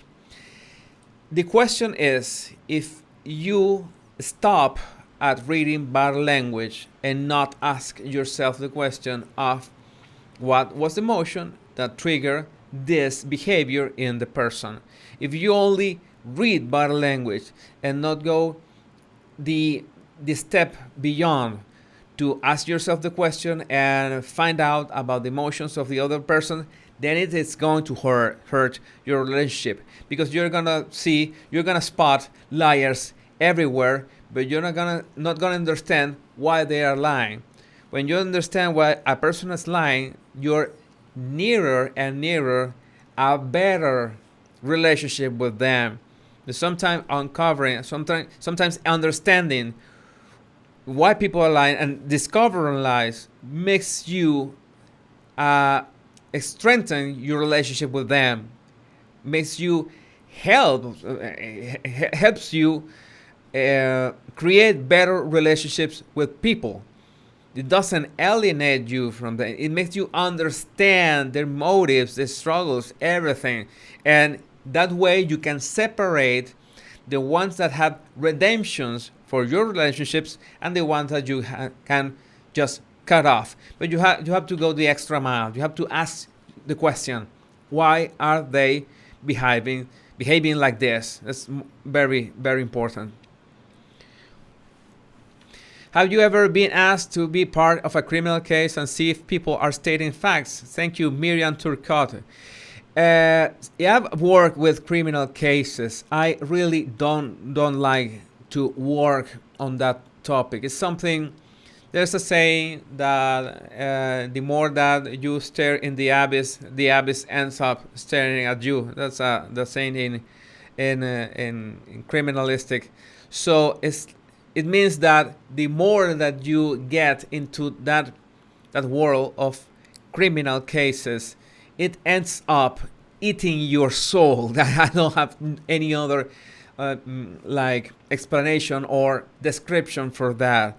It's something that, yeah, it's fascinating. It's something that people dedicate their lives to it, but I couldn't. I worked in that a few years, and I told myself, I had a journal, and I told myself my life is turning miserable because many people that work in these conditions, and I want to talk about the the the cruelest ones because are really bad, really bad ambient, really bad experiences, really bad everything.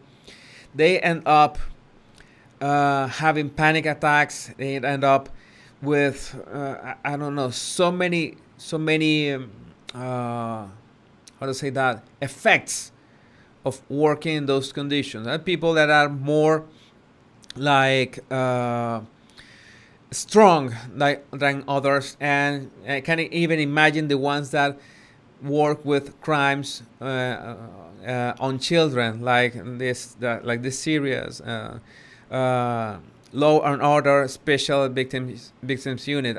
Couldn't even myself get to watch the series after working in that field because it really eats away your soul. All right.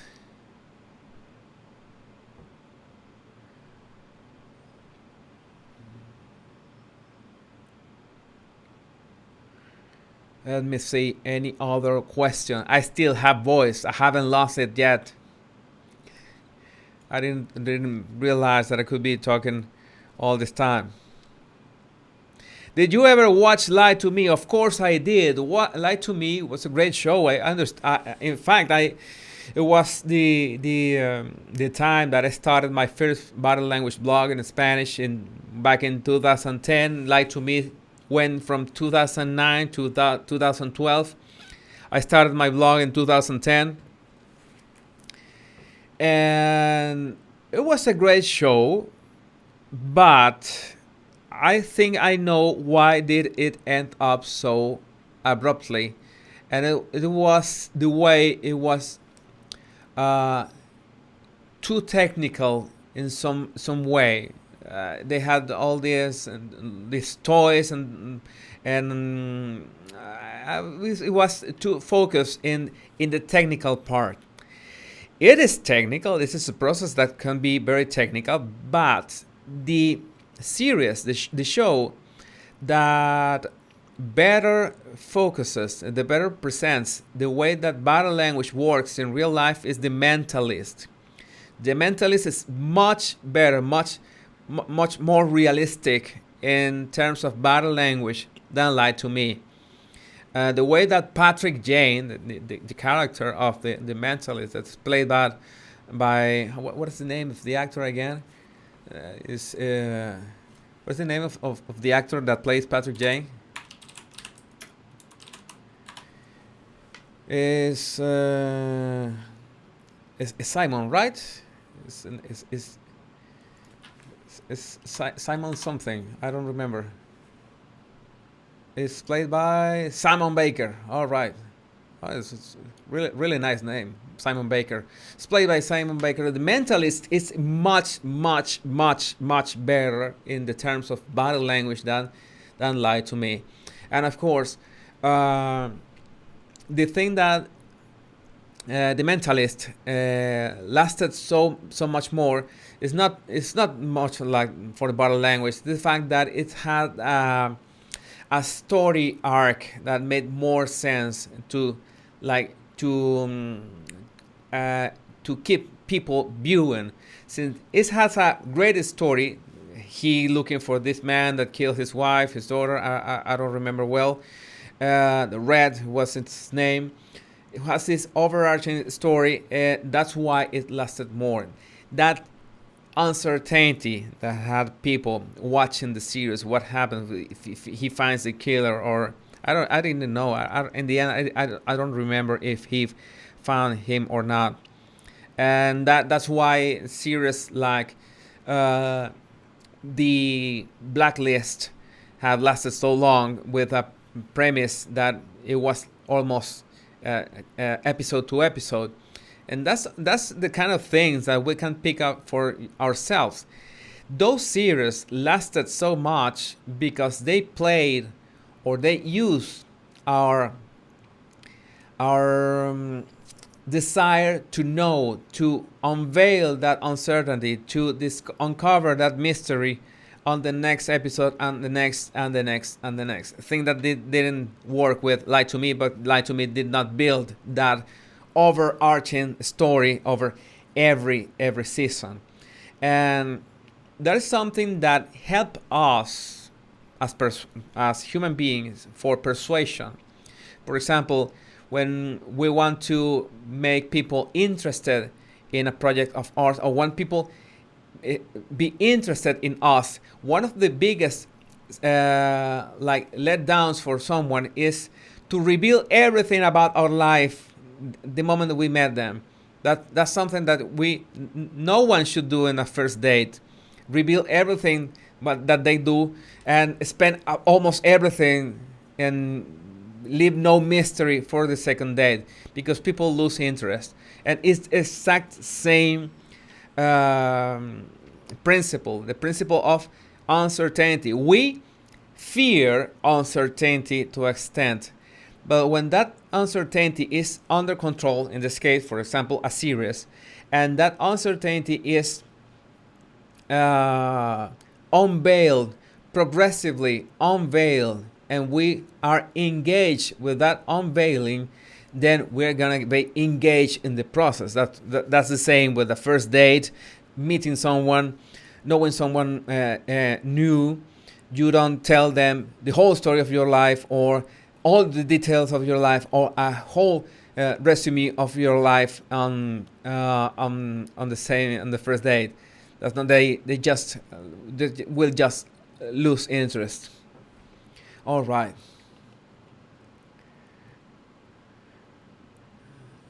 Let me see any other comment. I think I have 10 more minutes.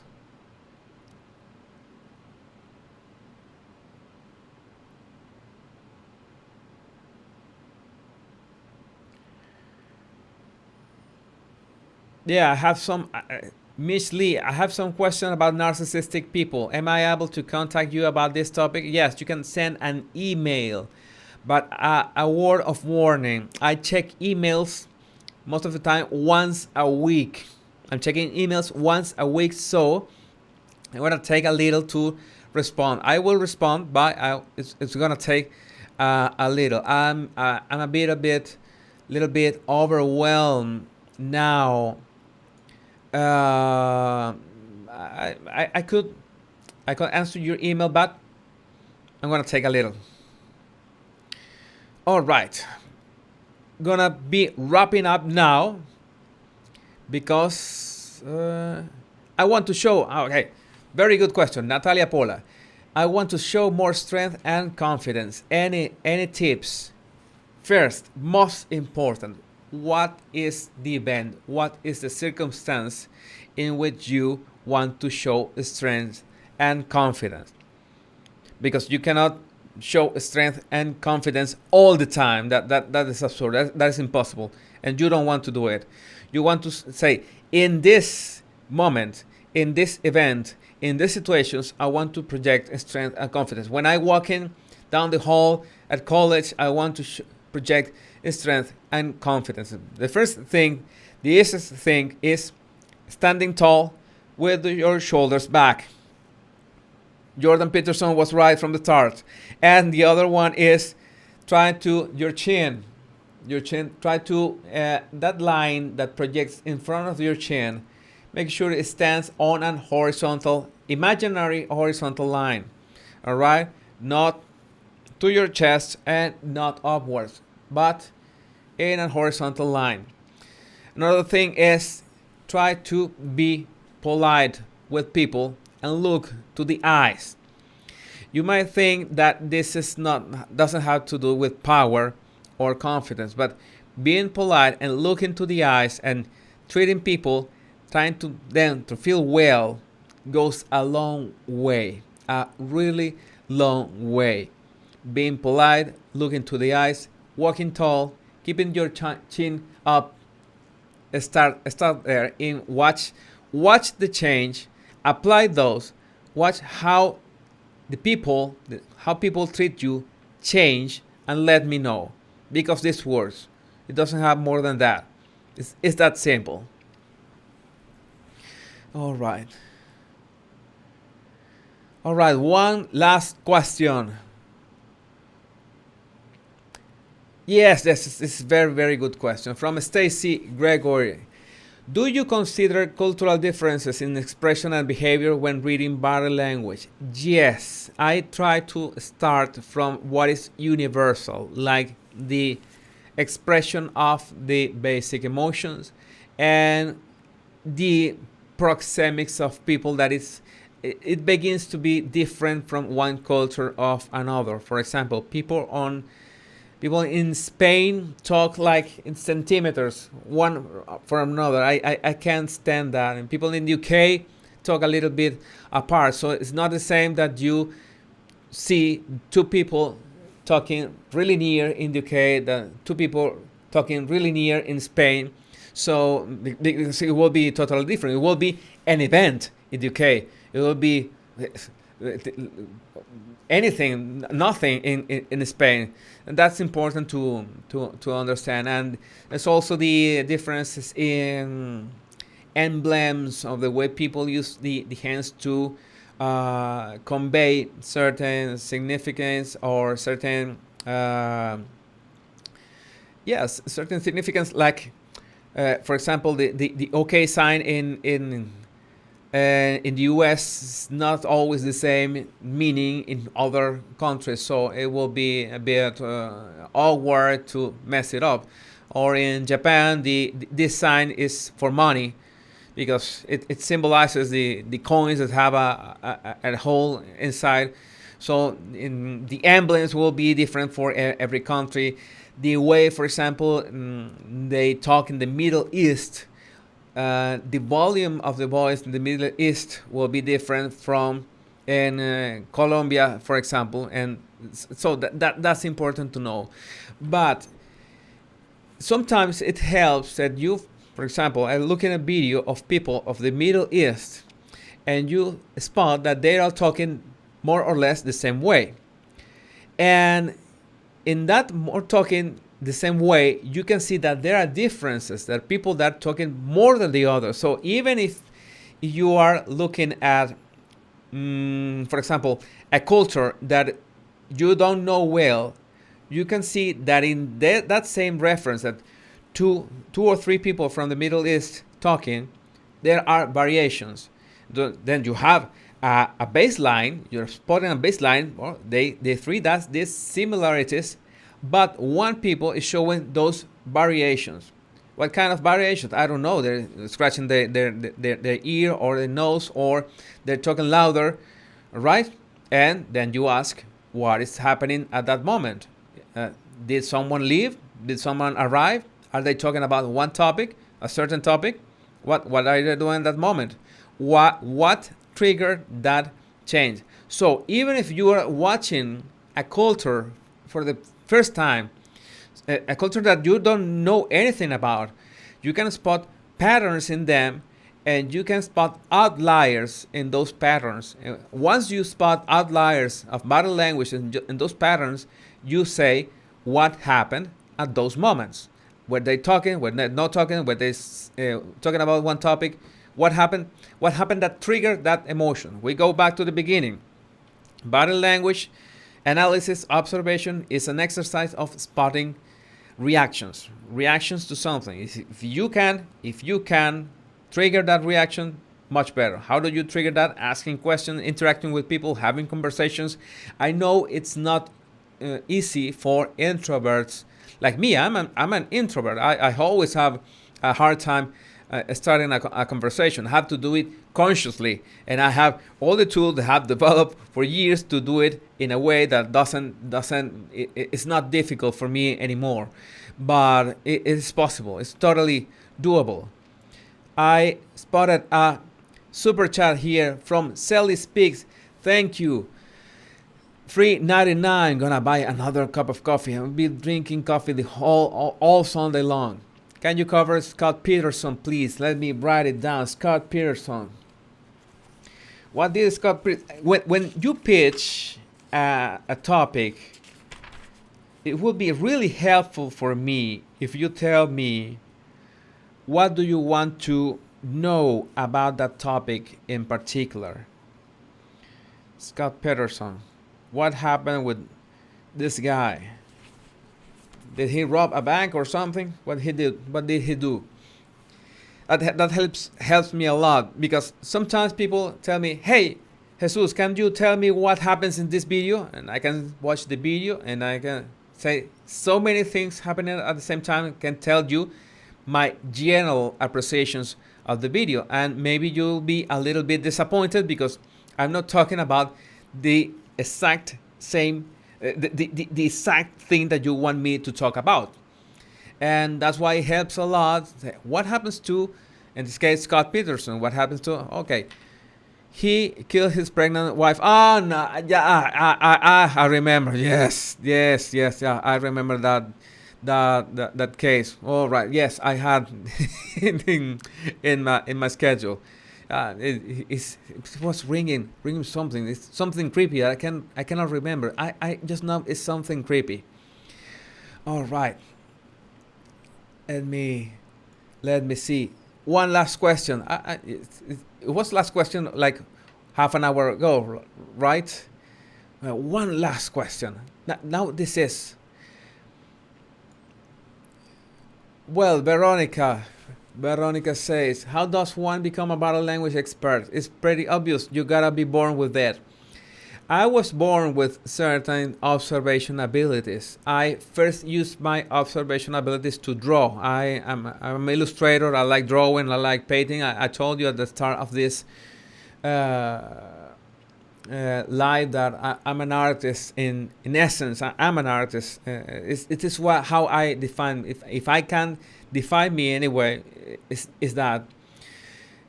But I realized that it wasn't drawing itself. I was observing. I know how to look at things, and that was my superpower at first. I know how to connect the dots of what I see, so it helps me with different topics and helped me with human behavior. I was born. I'm not what is called a wizard. A wizard is something is according to Paul Ekman's research, is someone that is more gifted with perfect body language, that they can just watch people and spot things instantly. I was not born with that, but I was born with a talent that is very useful for body language, that is observation and connecting the dots. So I had to learn what's not my talent while polishing my actual talent that I was born with. So it's pretty much for almost anything. You are born with certain skills, certain weaknesses, certain opportunities, certain potential, and it's your job to find what can you do about it. And one of the worst things that we can do, and please pay attention to me to this, one of the worst things that we can do with our talents and our weaknesses is try to focus on our weaknesses so we can even them or upgrade them to the size of our talents. That's a very bad idea. That's the worst idea of all. You should be aware of your weaknesses. It is my recommendation, and I tell you by experience with myself, with my clients, and with patients, that you should focus on your talents. What makes you great? And at the same time, how can you make a mix, a blend of what you can bring to the table that is unique, your own cocktail of skills, talents, and of course, hard work, leveling those up.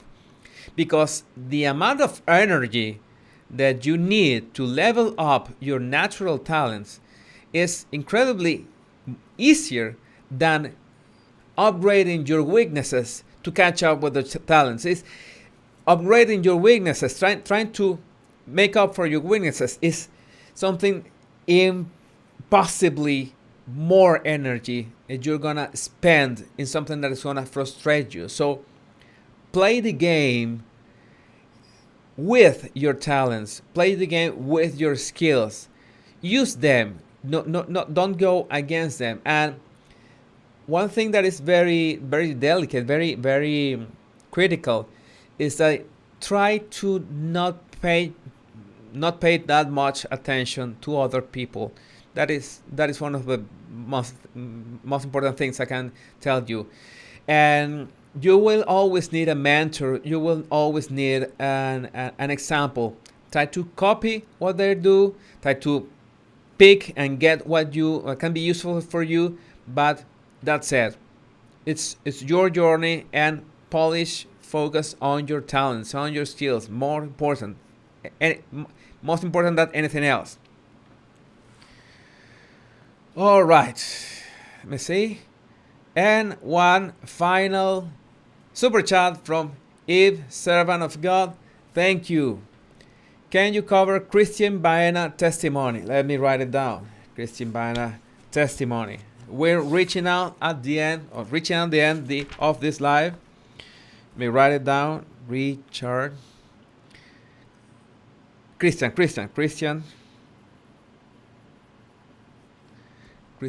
Baena.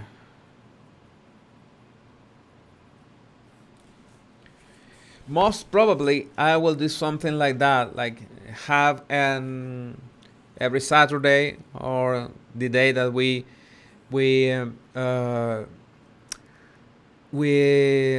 I don't know, maybe rent a poll, but Saturday works very well for me, and have some videos, some clips, and talk about the cases, maybe talk about 4 or 5 cases, and that's the way that we can like talk about a case without having to create a whole video on a particular case. Maybe I will do it.